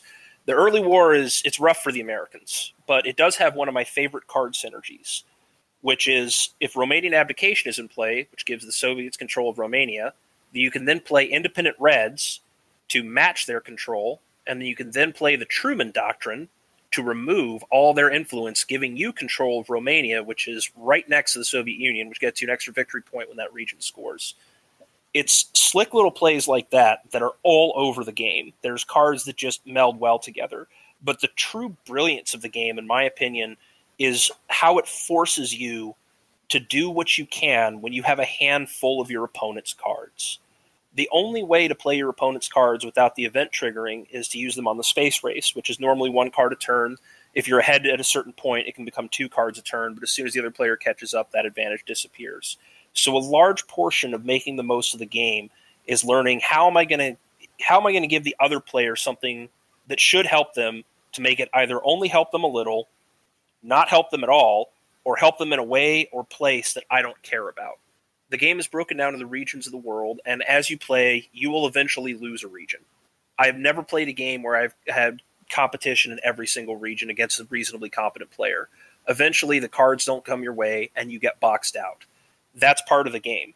That's also not terribly unrealistic when you look at the situation in the Cold War, that at certain points of the Cold War, the U.S. just had so much more influence, or the USSR had so much more influence. The specter of nuclear destruction is always in the game, which is the DEFCON track. It prevents you from conducting coups, which are offensive ways to flip somebody's influence, or realignments, which are what they sound like, a way to reduce your opponent's influence but will never add your own. The DEFCON track starts at 5 and counts down steadily each time you commit a coup in what's known as a battleground nation, which is a regional power. And if it's at 2 and another coup is committed, the game immediately ends and whoever committed the coup loses. Go ahead, Mitch. No, I mean, this is a rough one. Because I played both games. Same. What? Yeah, you Same. played both too, right? Yeah. What? Yes, I have. Yeah, this is a rough one. Twilight Struggle, I had a feeling you were going to pick Empire of the Sun Twilight Struggle. Twilight Struggle, it's even a wildly popular tablet and PC game. And you play Twilight Struggle, it's a lesson on the Cold War you can get nowhere else. This is a tough one because the RAF, Battle of Britain, is probably, if I had to recommend a game that actually shows you how that air campaign was run and how it was a near-run thing, that was a game I'd recommend. My bottom line here is I'm glad I'm not using it right now. Phil, I'll toss you something here to get your response. We've seen a theme here in all of our discussions on solo ability on these games, and Twilight Struggle has an advantage now with the digital adaptations, where having an opponent to play through the digital implementations is ready, and you can learn a lot in the game and have a lot of good time doing that.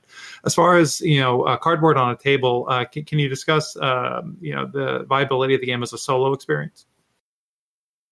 I think we all know the answer to that. Yeah. Let me put it this way. I would strongly recommend you play against the PC. There is a bot for it, but I haven't messed around with it, and from what I've read on the internet, it's okay. I haven't heard anything terrible. I haven't heard anything great. Not like Erasmus, which gets a lot of praise. Tough one, Liz. Tough one. Oh, God. I'm really struggling with this because, I fully recognize that Twilight Struggle is a phenomenal game. I love Jason Matthews to pieces. But I also really, really like RAF. And the truth is, of the two games, I've owned both. But there's only one that's still in the closet, and it's RAF Battle Britain. Ooh. Because I don't play Twilight Struggle. I don't like to play it online, and I don't have anybody to play it with. So I play RAF all the time, and I love it. Twilight Struggle, I just don't, even though I completely appreciate it as a piece of art, as a contribution to gaming. Yeah, it's a rough one. But so here's the thing. Wow. So objectively, I do think it might be Twilight Struggle, but I'm also just not really sure that that's fair for the entire rest of this contest. Also, I've given all 3 of the previous matches with Phil them to him. So I'm going to ruin your winning streak, Phil. I'm going to go with RAF. I want to hear a Conflict of Heroes RAF argument more than I want to hear a Twilight Struggle Conflict of Heroes argument. All right. It's not even fair, but this isn't about fairness. This is about entertaining me. Liz. So it's about Lizness. You just heard that I've done so well you had to handicap me, so I'm okay with that. Yes, that's pretty much it.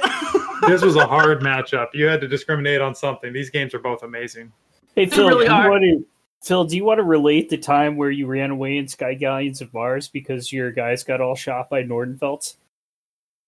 That was not running away. Duquesne's superpower is cowardice. So now we got to neck this down to the final 4. It's going to be rough. I think we've already described the 2 games that are playing. Now let's just really kind of compare them to each other and get down into that final 4. So we're looking at Moscow 41 against Sky Galleons of Mars. I got to be honest. I love me a good block game. Yeah. Yeah, but who doesn't want to, choose your own adventure? Who doesn't want to be right there with Jules Verne and H.G. Wells and Edgar Rice Burroughs Historical board gamers that are going to be listening to this podcast. Well, then they're just wrong. I'm sorry. I'll call it out as it is. They're wrong. Like, this is a great adventure game. It is a great adventure series. And the cool thing about it is that, you can choose to tell your own stories. You can make up your own stories in this. Why be hamstrung to what was just real when, you could have an alternate world where, you've got liftwood and ether is a real thing, as opposed to a failed branch of physics. That's a fair pitch. And I think I may be the only person on the podcast right now that's played both of these games. But what I will tell you is that I have a lot of ways that I know I can get people into high adventure or steampunk. I know much fewer ways that I can get people into historical wargaming. The biggest reason I put Moscow 41 on this list is because this is a game I played with many new people. About half the people that I've played this with, it was their first war game. This is how I introduced my Uncle Jay to wargaming. It's how I introduced my friend Georgina, and she loves this game enough that she writes me every time she comes to visit and goes, "Hey, will we have time to reset up Moscow 41?" So understand that, but this is kind of the granddaddy of steampunk. So it's, before steampunk was really a thing, Sky Galleons of Mars was out there defining the genre. And I don't know. I really enjoy the high adventure aspects of it. It is. I think Liz has already made up her mind. Have I can smell it. Actually, yes. So I'm gonna piss you off right now. You know what? Of these two, I honestly, if I had the choice, would play Sky Galleons. It just sounds ridiculous, and so I can't help being curious. Also, I'm still touched by the story of a son's love for his father to the point where he stole his father's prized possession. You're encouraging juvenile delinquency. I'm a high school teacher. I encourage juvenility constantly as a profession. Do I get any points if I say that my first album ever on CD was Al Stewart's Past, Present, and Future, and my dad got it for me because of the song Roads to Moscow, which is about Operation Barbarossa? Yeah, but come on. Whoa. Phil, if Sky Galleons were real, Al Stewart would have written like 3 or 4 different songs just based on that. Yeah, but they aren't real, Doc. Yeah. Which makes it even better. So you're totally correct, but... When I was little, I loved the Rolling Stones when I was a kid because it's my parents' favorite band. They're my favorite now, too. But my dad caught me listening to Some Girls when I was in elementary school. He took it, and he said, "I'm going to give this back to you later." Did he? And then he did. Some Girls is one of the top 3 Stones albums. So it looks like Sky Galleons of Mars, the Dark Horse, absolutely is formed an upset, in my opinion, and is on to the final 4. Wow. Well, let's see who their next victim will be, and it is Castle Itter versus Command and Color Ancient. This is a brutal matchup, y'all. Let's have a good little cage fight about this. Is this where 6-year-olds get more points? Like, is there a point tracker for them? Ooh. Oh, I feel like a 6-year-old could play either of these. To use an example that was earlier eliminated, is this like the Purge / Red Scare card in Twilight Struggle, where it's just for 1 round the 6-year-old counts, or is it more like NATO, where the 6-year-old is here forever? Because Castle Itter is going to struggle to fight Alec's father-son bonding. Well, and to be fair, while which of these games has more enduring value? Yeah, and one of these 2 games has more enduring value. I don't know. Every time where you could shoot hard Nazis in the face, I think I'm going to pick that because. Really? I mean, Sure, but we're not for want of a game that does that. And while this game does, but these guys were like extra nice. Like the war is over, and these dudes are still fighting. So shooting them eliminated like more bad stuff from happening after the war. So I'm going to come to full defense here, and I'm going to say, anytime where you could shoot hardened Nazis who wouldn't give up after the war in the face is a net positive. I'm going to pull the 6-year-old card again here and go, the design elements of Command and Colors Ancients taught my child the role of cavalry in Ancients warfare. Which is something he can use every day. Every day. Every day, right? But as someone like Liz, who thinks about education and instruction a lot, tactile learning is just kind of one of these wonderful things, and this is why I come to games, right? I come to games to learn about a conflict or learn about a type of warfare, and so for Ancients warfare, it does that beautifully. Now, I'm sure that also Castle Itter describes that conflict and teaches and evokes that conflict masterfully, right? And it sounds very much like it does. The mother of my son will not let my 6-year-old play a shooting Nazis in the face game, right? We're not there yet. I won't let that happen, right? But we can do Ancients. Alecc, may I ask, has he seen Indiana Jones? That's a negative. We're still on Toy Story 2 territory. What? Sick, that is just. I saw Indiana Jones pretty early. I saw Indiana Jones like when they came out in theaters. So like I was a young kid watching those. Like, granted, Raiders of the Lost Ark scared the shit out of me, but the Nazis were the bad guys. And when Indy says Nazis, I hate these guys. I felt that in my bones because, well, Nazis, we hate these guys, and Indiana Jones. So, I mean, if we're going for the Jones factor, I think Castle Itter's got it. But I do want to say, as far as lasting design, I think it's important to mention what David Thompson has done for the hobby. In terms of the types of solo games that he's designed, they're not necessarily totally 100% revolutionary. They bear some resemblance to the earlier State of Siege or a couple other solo games that came out earlier. But they are so much smoother. And basically, if I had to say it, I think he's an innovator the same way that Blizzard Games is for video gaming, which is that very few of their ideas are 100% original, but they take the seeds of something else and turn it into something great. I prefer David Thompson games over just about any other solo design I can play because of how smoothly designed they are. And even though I went with Castle Itter, I just as easily could have gone with Pavlov's House, which is another one in the same series. So yeah, I think this is gonna. I think people are gonna be playing Castle Itter when I'm in a retirement home. Are people gonna be playing Commands and Colors when you're in a retirement home? Unfortunately, also probably yes. Both of these games are going to be incredibly long lasted. I was hoping you wouldn't ask that. And that's the interesting thing about it is, I think David Thompson really is a savant when it comes to games. And I think even harder, once Lazarus Ridge comes out, is to pick the top of those 4 games. There's a tenseness about those games.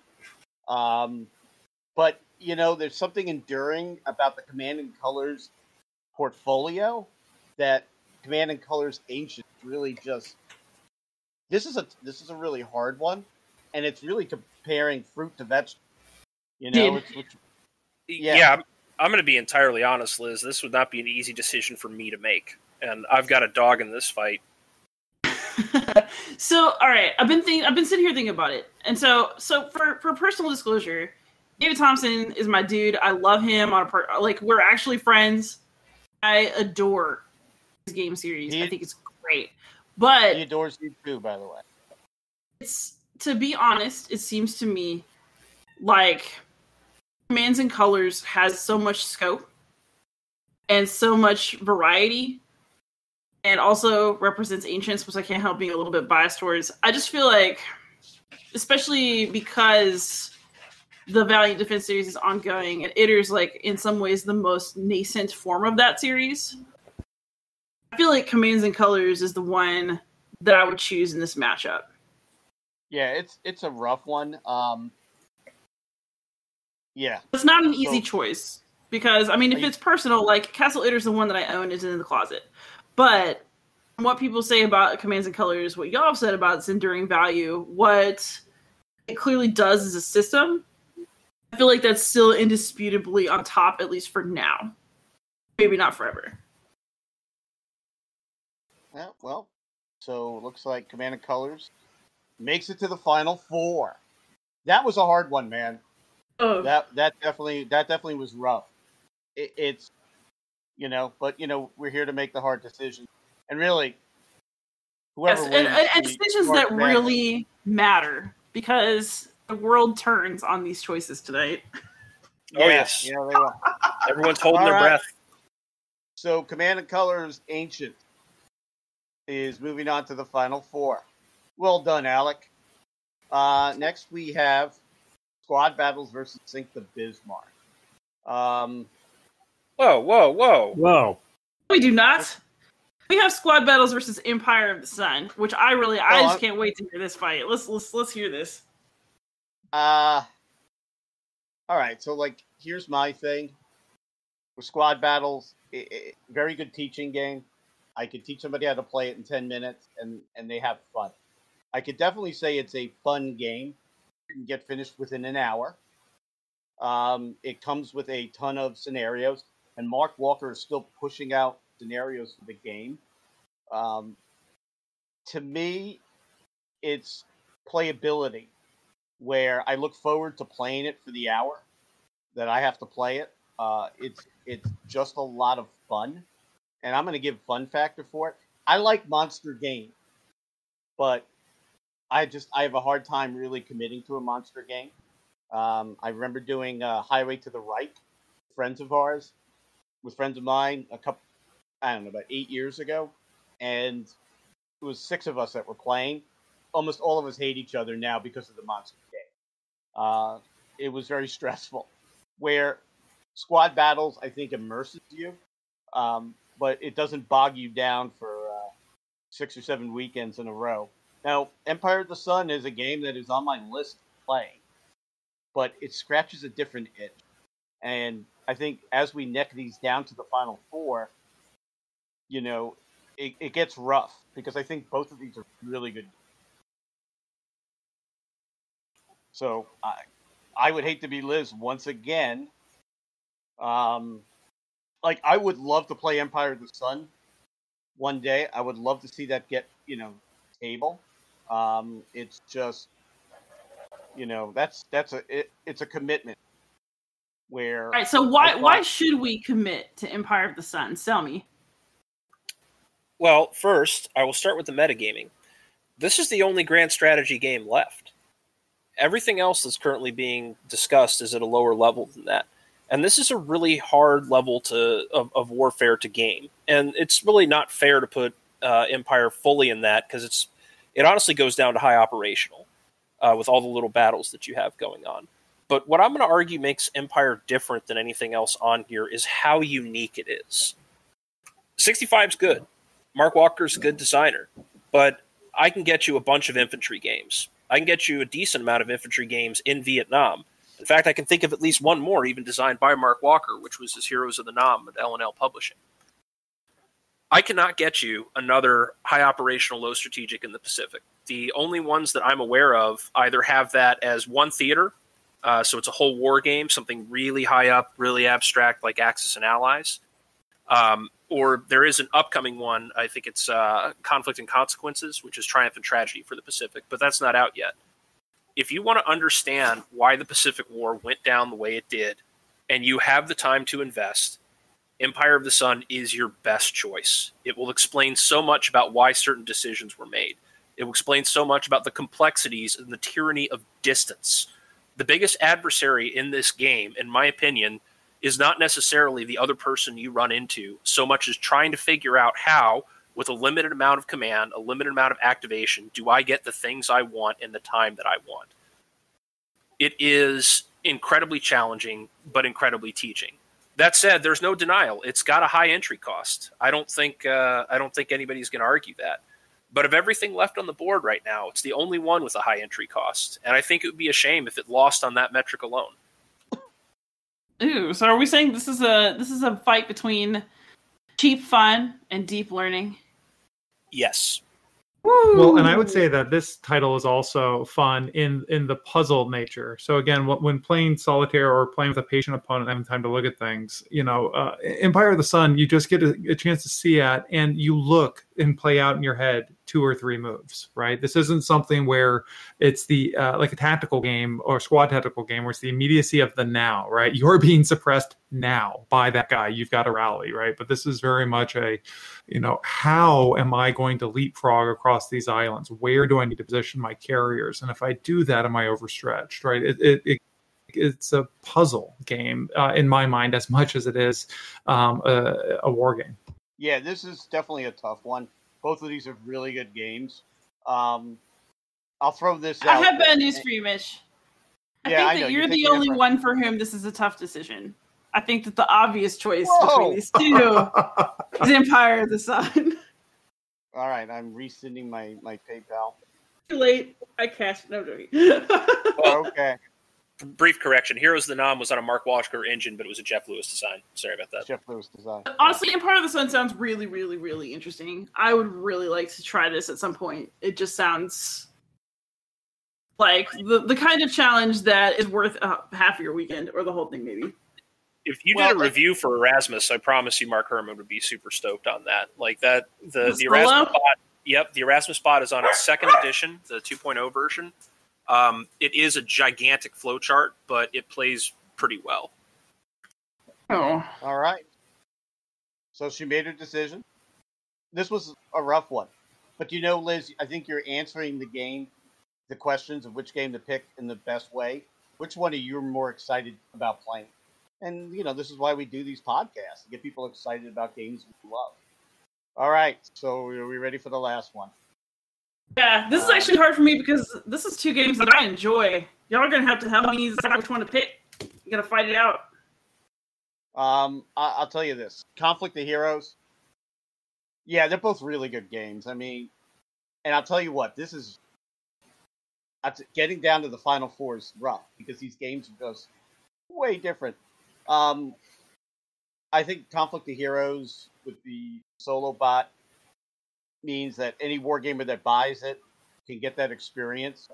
And once again, a lot. Oh, by the way, Squad Battles does have a solo variant called Alone in the Jungle, but it already lost. I have a serious Conflict of Heroes question. So I've played Awakening the Bear. I've not played Terms of Steel. Is the solo deck equally compatible with all the entries in this series? Yes. That matters for my feelings. And it does. Even Guadalcanal. Because he really, if you know about his development of that solo bot, I think it took longer than it did for some of the games. Because, one thing, if you meet Uwe, he understands the market. And he knows that 90% of gamers buy games and play in solitaire. So he decided to put that in. And to me, I think any game designer that doesn't do that maybe doesn't understand their market, but they get a pass because gamers will buy it in that off chance that they will find something to play. Battle of Britain, once again, also designed as solo games in one. These are kind of rough games to compare against one another. Yeah, so Alecc, why would I want to play RAF solo over Conflict of Heroes solo?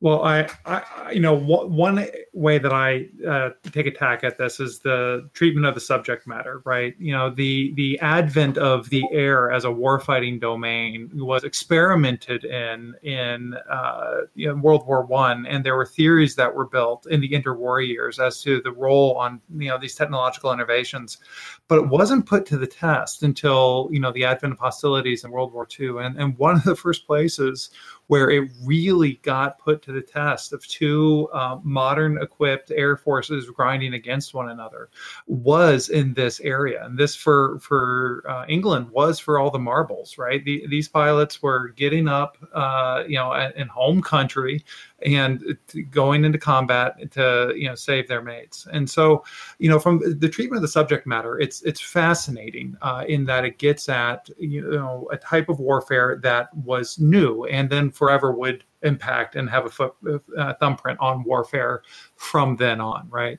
From a more mechanical standpoint, in terms of how the game plays, this gets to me a lot at the immersion and narrative and the appropriate balance in a solitaire title between running tables and player agency, right? I mentioned B-17 Queen of the Skies, and that is, was one of those strictly narrative type games where you're just rolling against tables, and the player decision space is just super, super limited.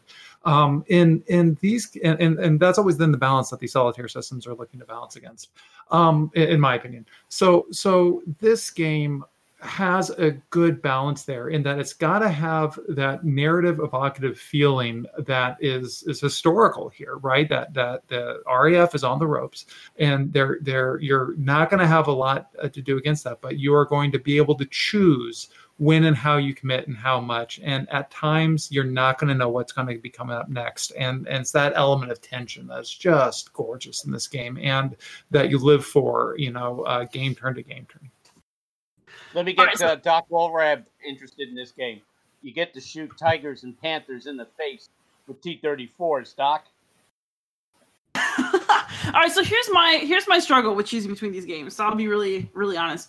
I feel like Conflict of Heroes has the tightest, most interesting solo system I've seen in a long time when I played it last year. I think it is just so amazing the way that the AI can run from that deck. It's clever, sometimes diabolically so, and I've just never seen anything quite like it.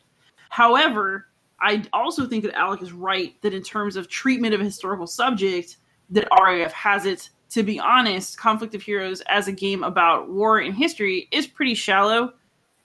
And, it's pew-pew tanks versus a more elevated decision space that's about something historical and serious. But I think solo-wise, Conflict of Heroes is more fun, and I'd recommend it to more people. So, guys, history versus amusement. I made the opposite decision on the last one. But I might have to go with Conflict of Heroes for this. Sometimes you just got to go with the amusement factor. Like, that everything has to be serious. If everybody was, if I met a solo gamer who said which one should I get, and I did not know them, I'd recommend Conflict of Heroes. Wow! So we have our final four, and we're coming up in 2 hours, which is a long podcast. But there's something I think we needed to talk about here. Is that this wasn't easy. I'll tell you why I picked what I picked.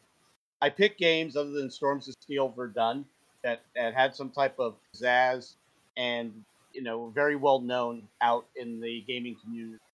To me, this was not easy to get to 4. I did it. Yes, I know I was the first to email you because I was thinking about it days beforehand. But this really wasn't easy. There's so many good games out there. And one thing I think the last 2 hours that we've proven is that all of these games have a unique magic to it that makes us love them. Because all of these games really, I think that we brought to the table are games we love. And the passion for the last 2 hours was most certainly there. The guy that probably struggled the most to get the 4 was Alecc. And I think so hard, Mitch. But Alecc, you chose really good stuff. You chose really good games. I know, and the ones that remained on my list at the end, it was killing me, and maybe it bears mentioning some of us with our honorable mentions, right? Like I mentioned a couple that were weaved through and fell off in favor of the others, but for instance, we've got a lot of squad tacticals here, and it bears an homage to ASL, right? The fact that game is still in print and still being played and still being expanded, and has such a following for as overburdensome and terrible of a design as it is, right? It's got something going for it. There's a lot of good games out there, and some of them are new and innovative and clever, and some of them are tried and true and developed. And yeah, this was hard.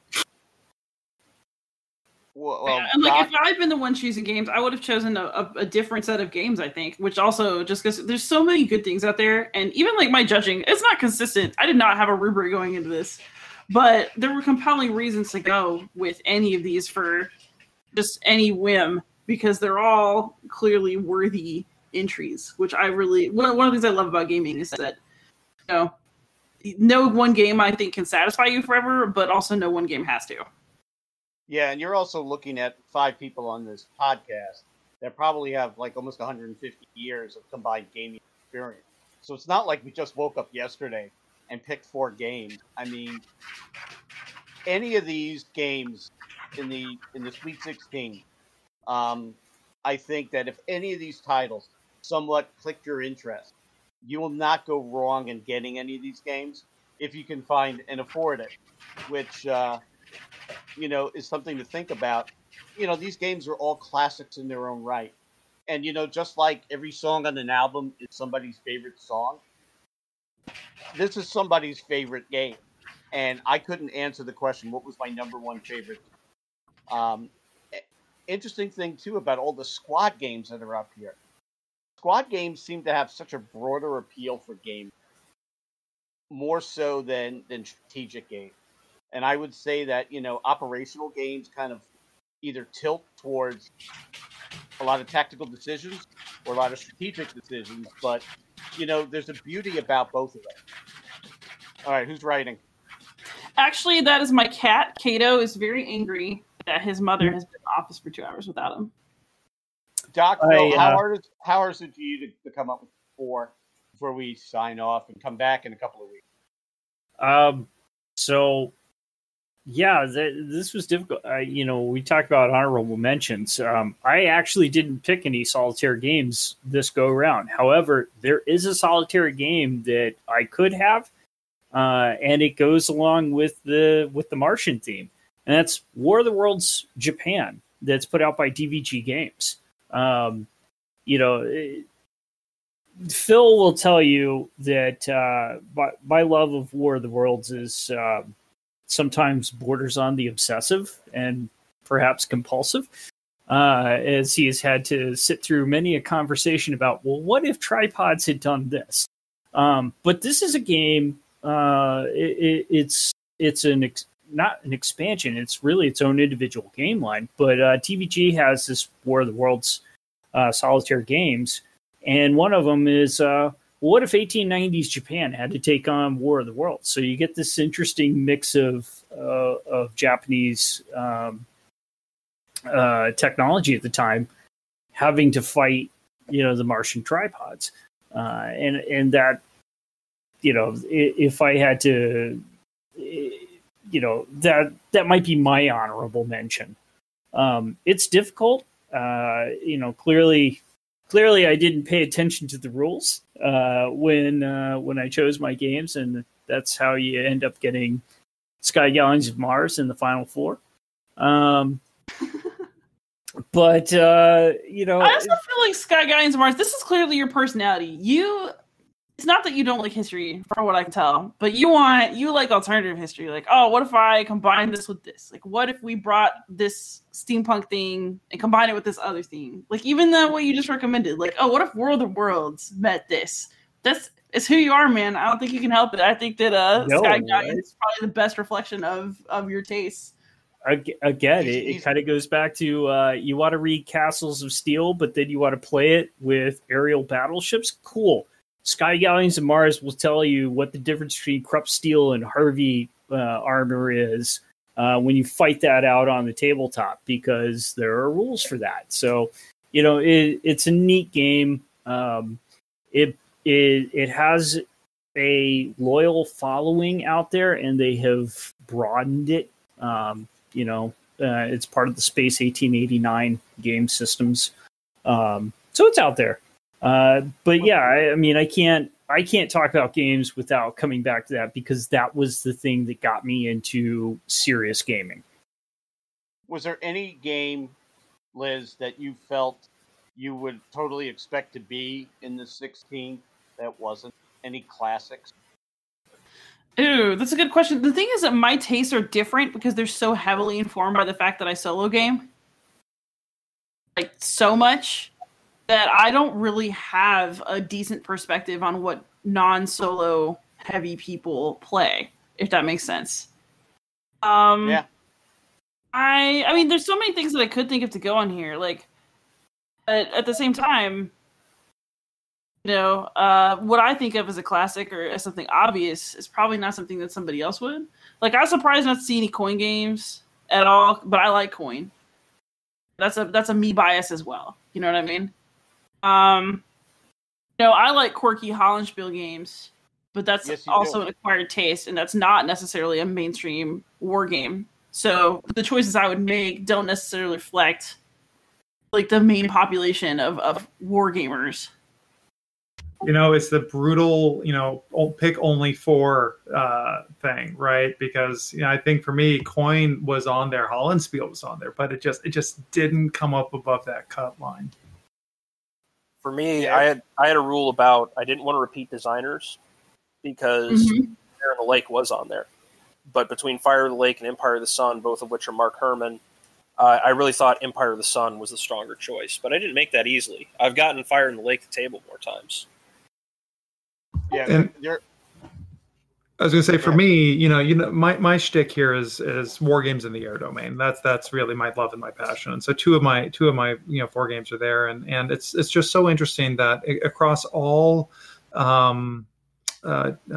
epics and eras of air wargaming, the operational game is really at the sweet spot. And there are a couple of games that get at the tactical that are quite interesting, but there's just so many that one can discuss, and so many contemporary designers that are doing so many neat things that it was hard for me to get my air games down to 2, and I did. But my contender that's still in the hunt here with Commands and Colors Ancients wasn't playing the ref. I mean, this is the game that I have played more in the last 2 months than any of my other war games, because I am able to start getting my family into wargaming doing this. And I think that having an eye and a nod towards what gets people into the hobby and what introduces the next generation to the hobby is also important. And that's why I had a spot on my 4 for that game, is because, it was always in my diabolical plan to raise my kid to be a wargamer. That way I would have a built-in opponent, and it's working. So, Alecc, what I'm hearing is that you really want to play battleships in the air domain. So, Sky Galleons and Mars, we'll have to get that to table. Well, before, before that, we'll have our final 4. But speaking of battleships, let's give a nod to anybody that's in Annapolis area on the 20th. Actually, this will come out after, but let's talk about it anyway. The 4 of us, not Liz, but Liz is more than welcome to come, are doing something that kind of was a mini bucket list for me. But Sebastian Bay asked that we run a battleships game for his students at Annapolis. So on the 20th, and we'll talk about this in the next podcast, we will be running, I believe it's about 70 ships, big dreadnoughts, a Jutland scenario, 1916, slugging it out with battleships, with about 20 Annapolis cadets on the 20th of March. I personally am very excited for this, just to see, young minds kind of embrace and learn to love wargaming. I was lucky enough today to be a judge on some of the games they're coming up with, and we're in good hands in the future, I think, because I think that, through folks like Sebastian, we are embracing wargaming, and I think wargaming is going to get better. And there's one thing that this last 2 hours should have proven to anybody, that gaming's fun, and there's something out there for everybody. Even Doc with his lightning bolts in the face, which we gotta talk sometime, man. I mean, I recommend my therapist, but there's just so many great games, and there's so many great games coming out. Like I am so excited for Most Fearful Sacrifice from Mark Walker and Herman Luttman coming out, which is the grand Gettysburg game. There's just so much. There's so much goodness out there. So, well, Mitch, could I recommend that as a closing topic? If we're going to talk about the best games that already exist, can we have as the final, since it's not really an alternate, you can't judge a game that's not out yet, but can we talk about the game coming out that you're most hyped for? I would say that is one of them. I would say that is most certainly a game because I played the Blind Sword system. I'm a sucker for Civil War games. I am so excited about that game, and I'll let everybody else quickly pick one game. Liz said she's getting tired, and she's getting tired of listening to us. So, oh no, it's not I'm a teacher. I have to get up at 4:30 in the morning, and then go deal with children. Yeah, I hear you. Anybody else want to throw a game on that list? Yeah, I'll go. So, admittedly, I'm tipping the scales here. I'm most excited to see Zero Leader from DVG, designed by Chuck Siegert. I knew you were going to say that. Because the Japanese air power World War II doesn't get a lot of close examination. He's the first guy I've seen that really put this on a even a tactical scale for how do you make these decisions. It should be out next month, and I'm very stoked for it. I'll throw in here. I'm really looking forward to Atlantic Chase, which is actually shipping now. I just don't have my copy. But Jerry White is one of the designers right now that I simply adore. I could have picked any two of his games to be one of my air picks. But looking at the Battle of the North Atlantic and how he has a take on that, I'm really looking forward to it. And Doc has to be picking some game that deals with Marsh. Well, actually, no. I shared it a little while ago with Phil. 1815. It's a card game that deals with the Battle of Waterloo. Ooh. Throwing that left punch there, Mitch. So next time we meet in Flames of War, you don't know what you're going to expect from me. Oh, I don't know. We'll see about that. Well, anyway, here's what I'm excited about. It's not a character for me because it's not solo. But I've been seeing stuff about the Council of Nicaea game from Hammerspiel that's coming out. I gotta tell you, I am so excited to play Nicaea. I gotta find people to play it with me because my doctorate is in ancient Christianity. Cards are super snarky, and I just have to play that game. Wow. Is there a path to legitimize the Arian heresy? I hope so. I'm interested. I love a good heresy. I'd be lying if I said that I did not. Incredible. We all have the same addiction. So I am going to turn this back to Sean, but I really would like to thank all four of us. We will be back for the final four in April. So this will hit next Tuesday, just talking to us. And then probably maybe a week or two after that, we'll meet and do a much shorter podcast. But I think these are 16 great games. Liz, thank you so much for judging. This wasn't easy, and our begging probably didn't make it easy, but definitely like to thank you guys. And if you guys all want to give a goodbye to the audience, and we'll see you guys in the final four. Thanks for having me on. This was really fun. Happy gaming, everybody. Yeah, thanks for having me on, Liz. It was great listening to the commentary, so thanks, everyone. And then, Alecc, please plug your Reddit, and then we will hear from Phil, and then we'll close out. Yeah, thanks a lot, Liz, for the wonderful moderation and adjudication. Thanks, Mitch, for having me on. You'll find the conversation at Reddit at reddit.com/r/Hex and Counter, and you can follow me there or on Twitter at AlecMG. Phil, take us out. All right. Well, this was. I will spend 2 hours arguing over just about anything, but it's definitely better when it's arguing about stuff I love. And I think everybody did a great job picking their list. Every game I played on this list is terrific.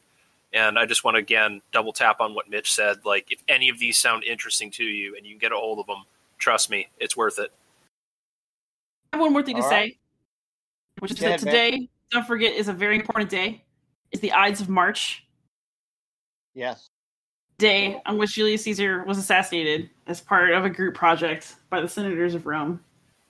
So, it's only fun when you stab with friends. Exactly. So pour one out for Julius Caesar, everyone. All right, back to Sean and the studio. Thanks so much for joining the show tonight.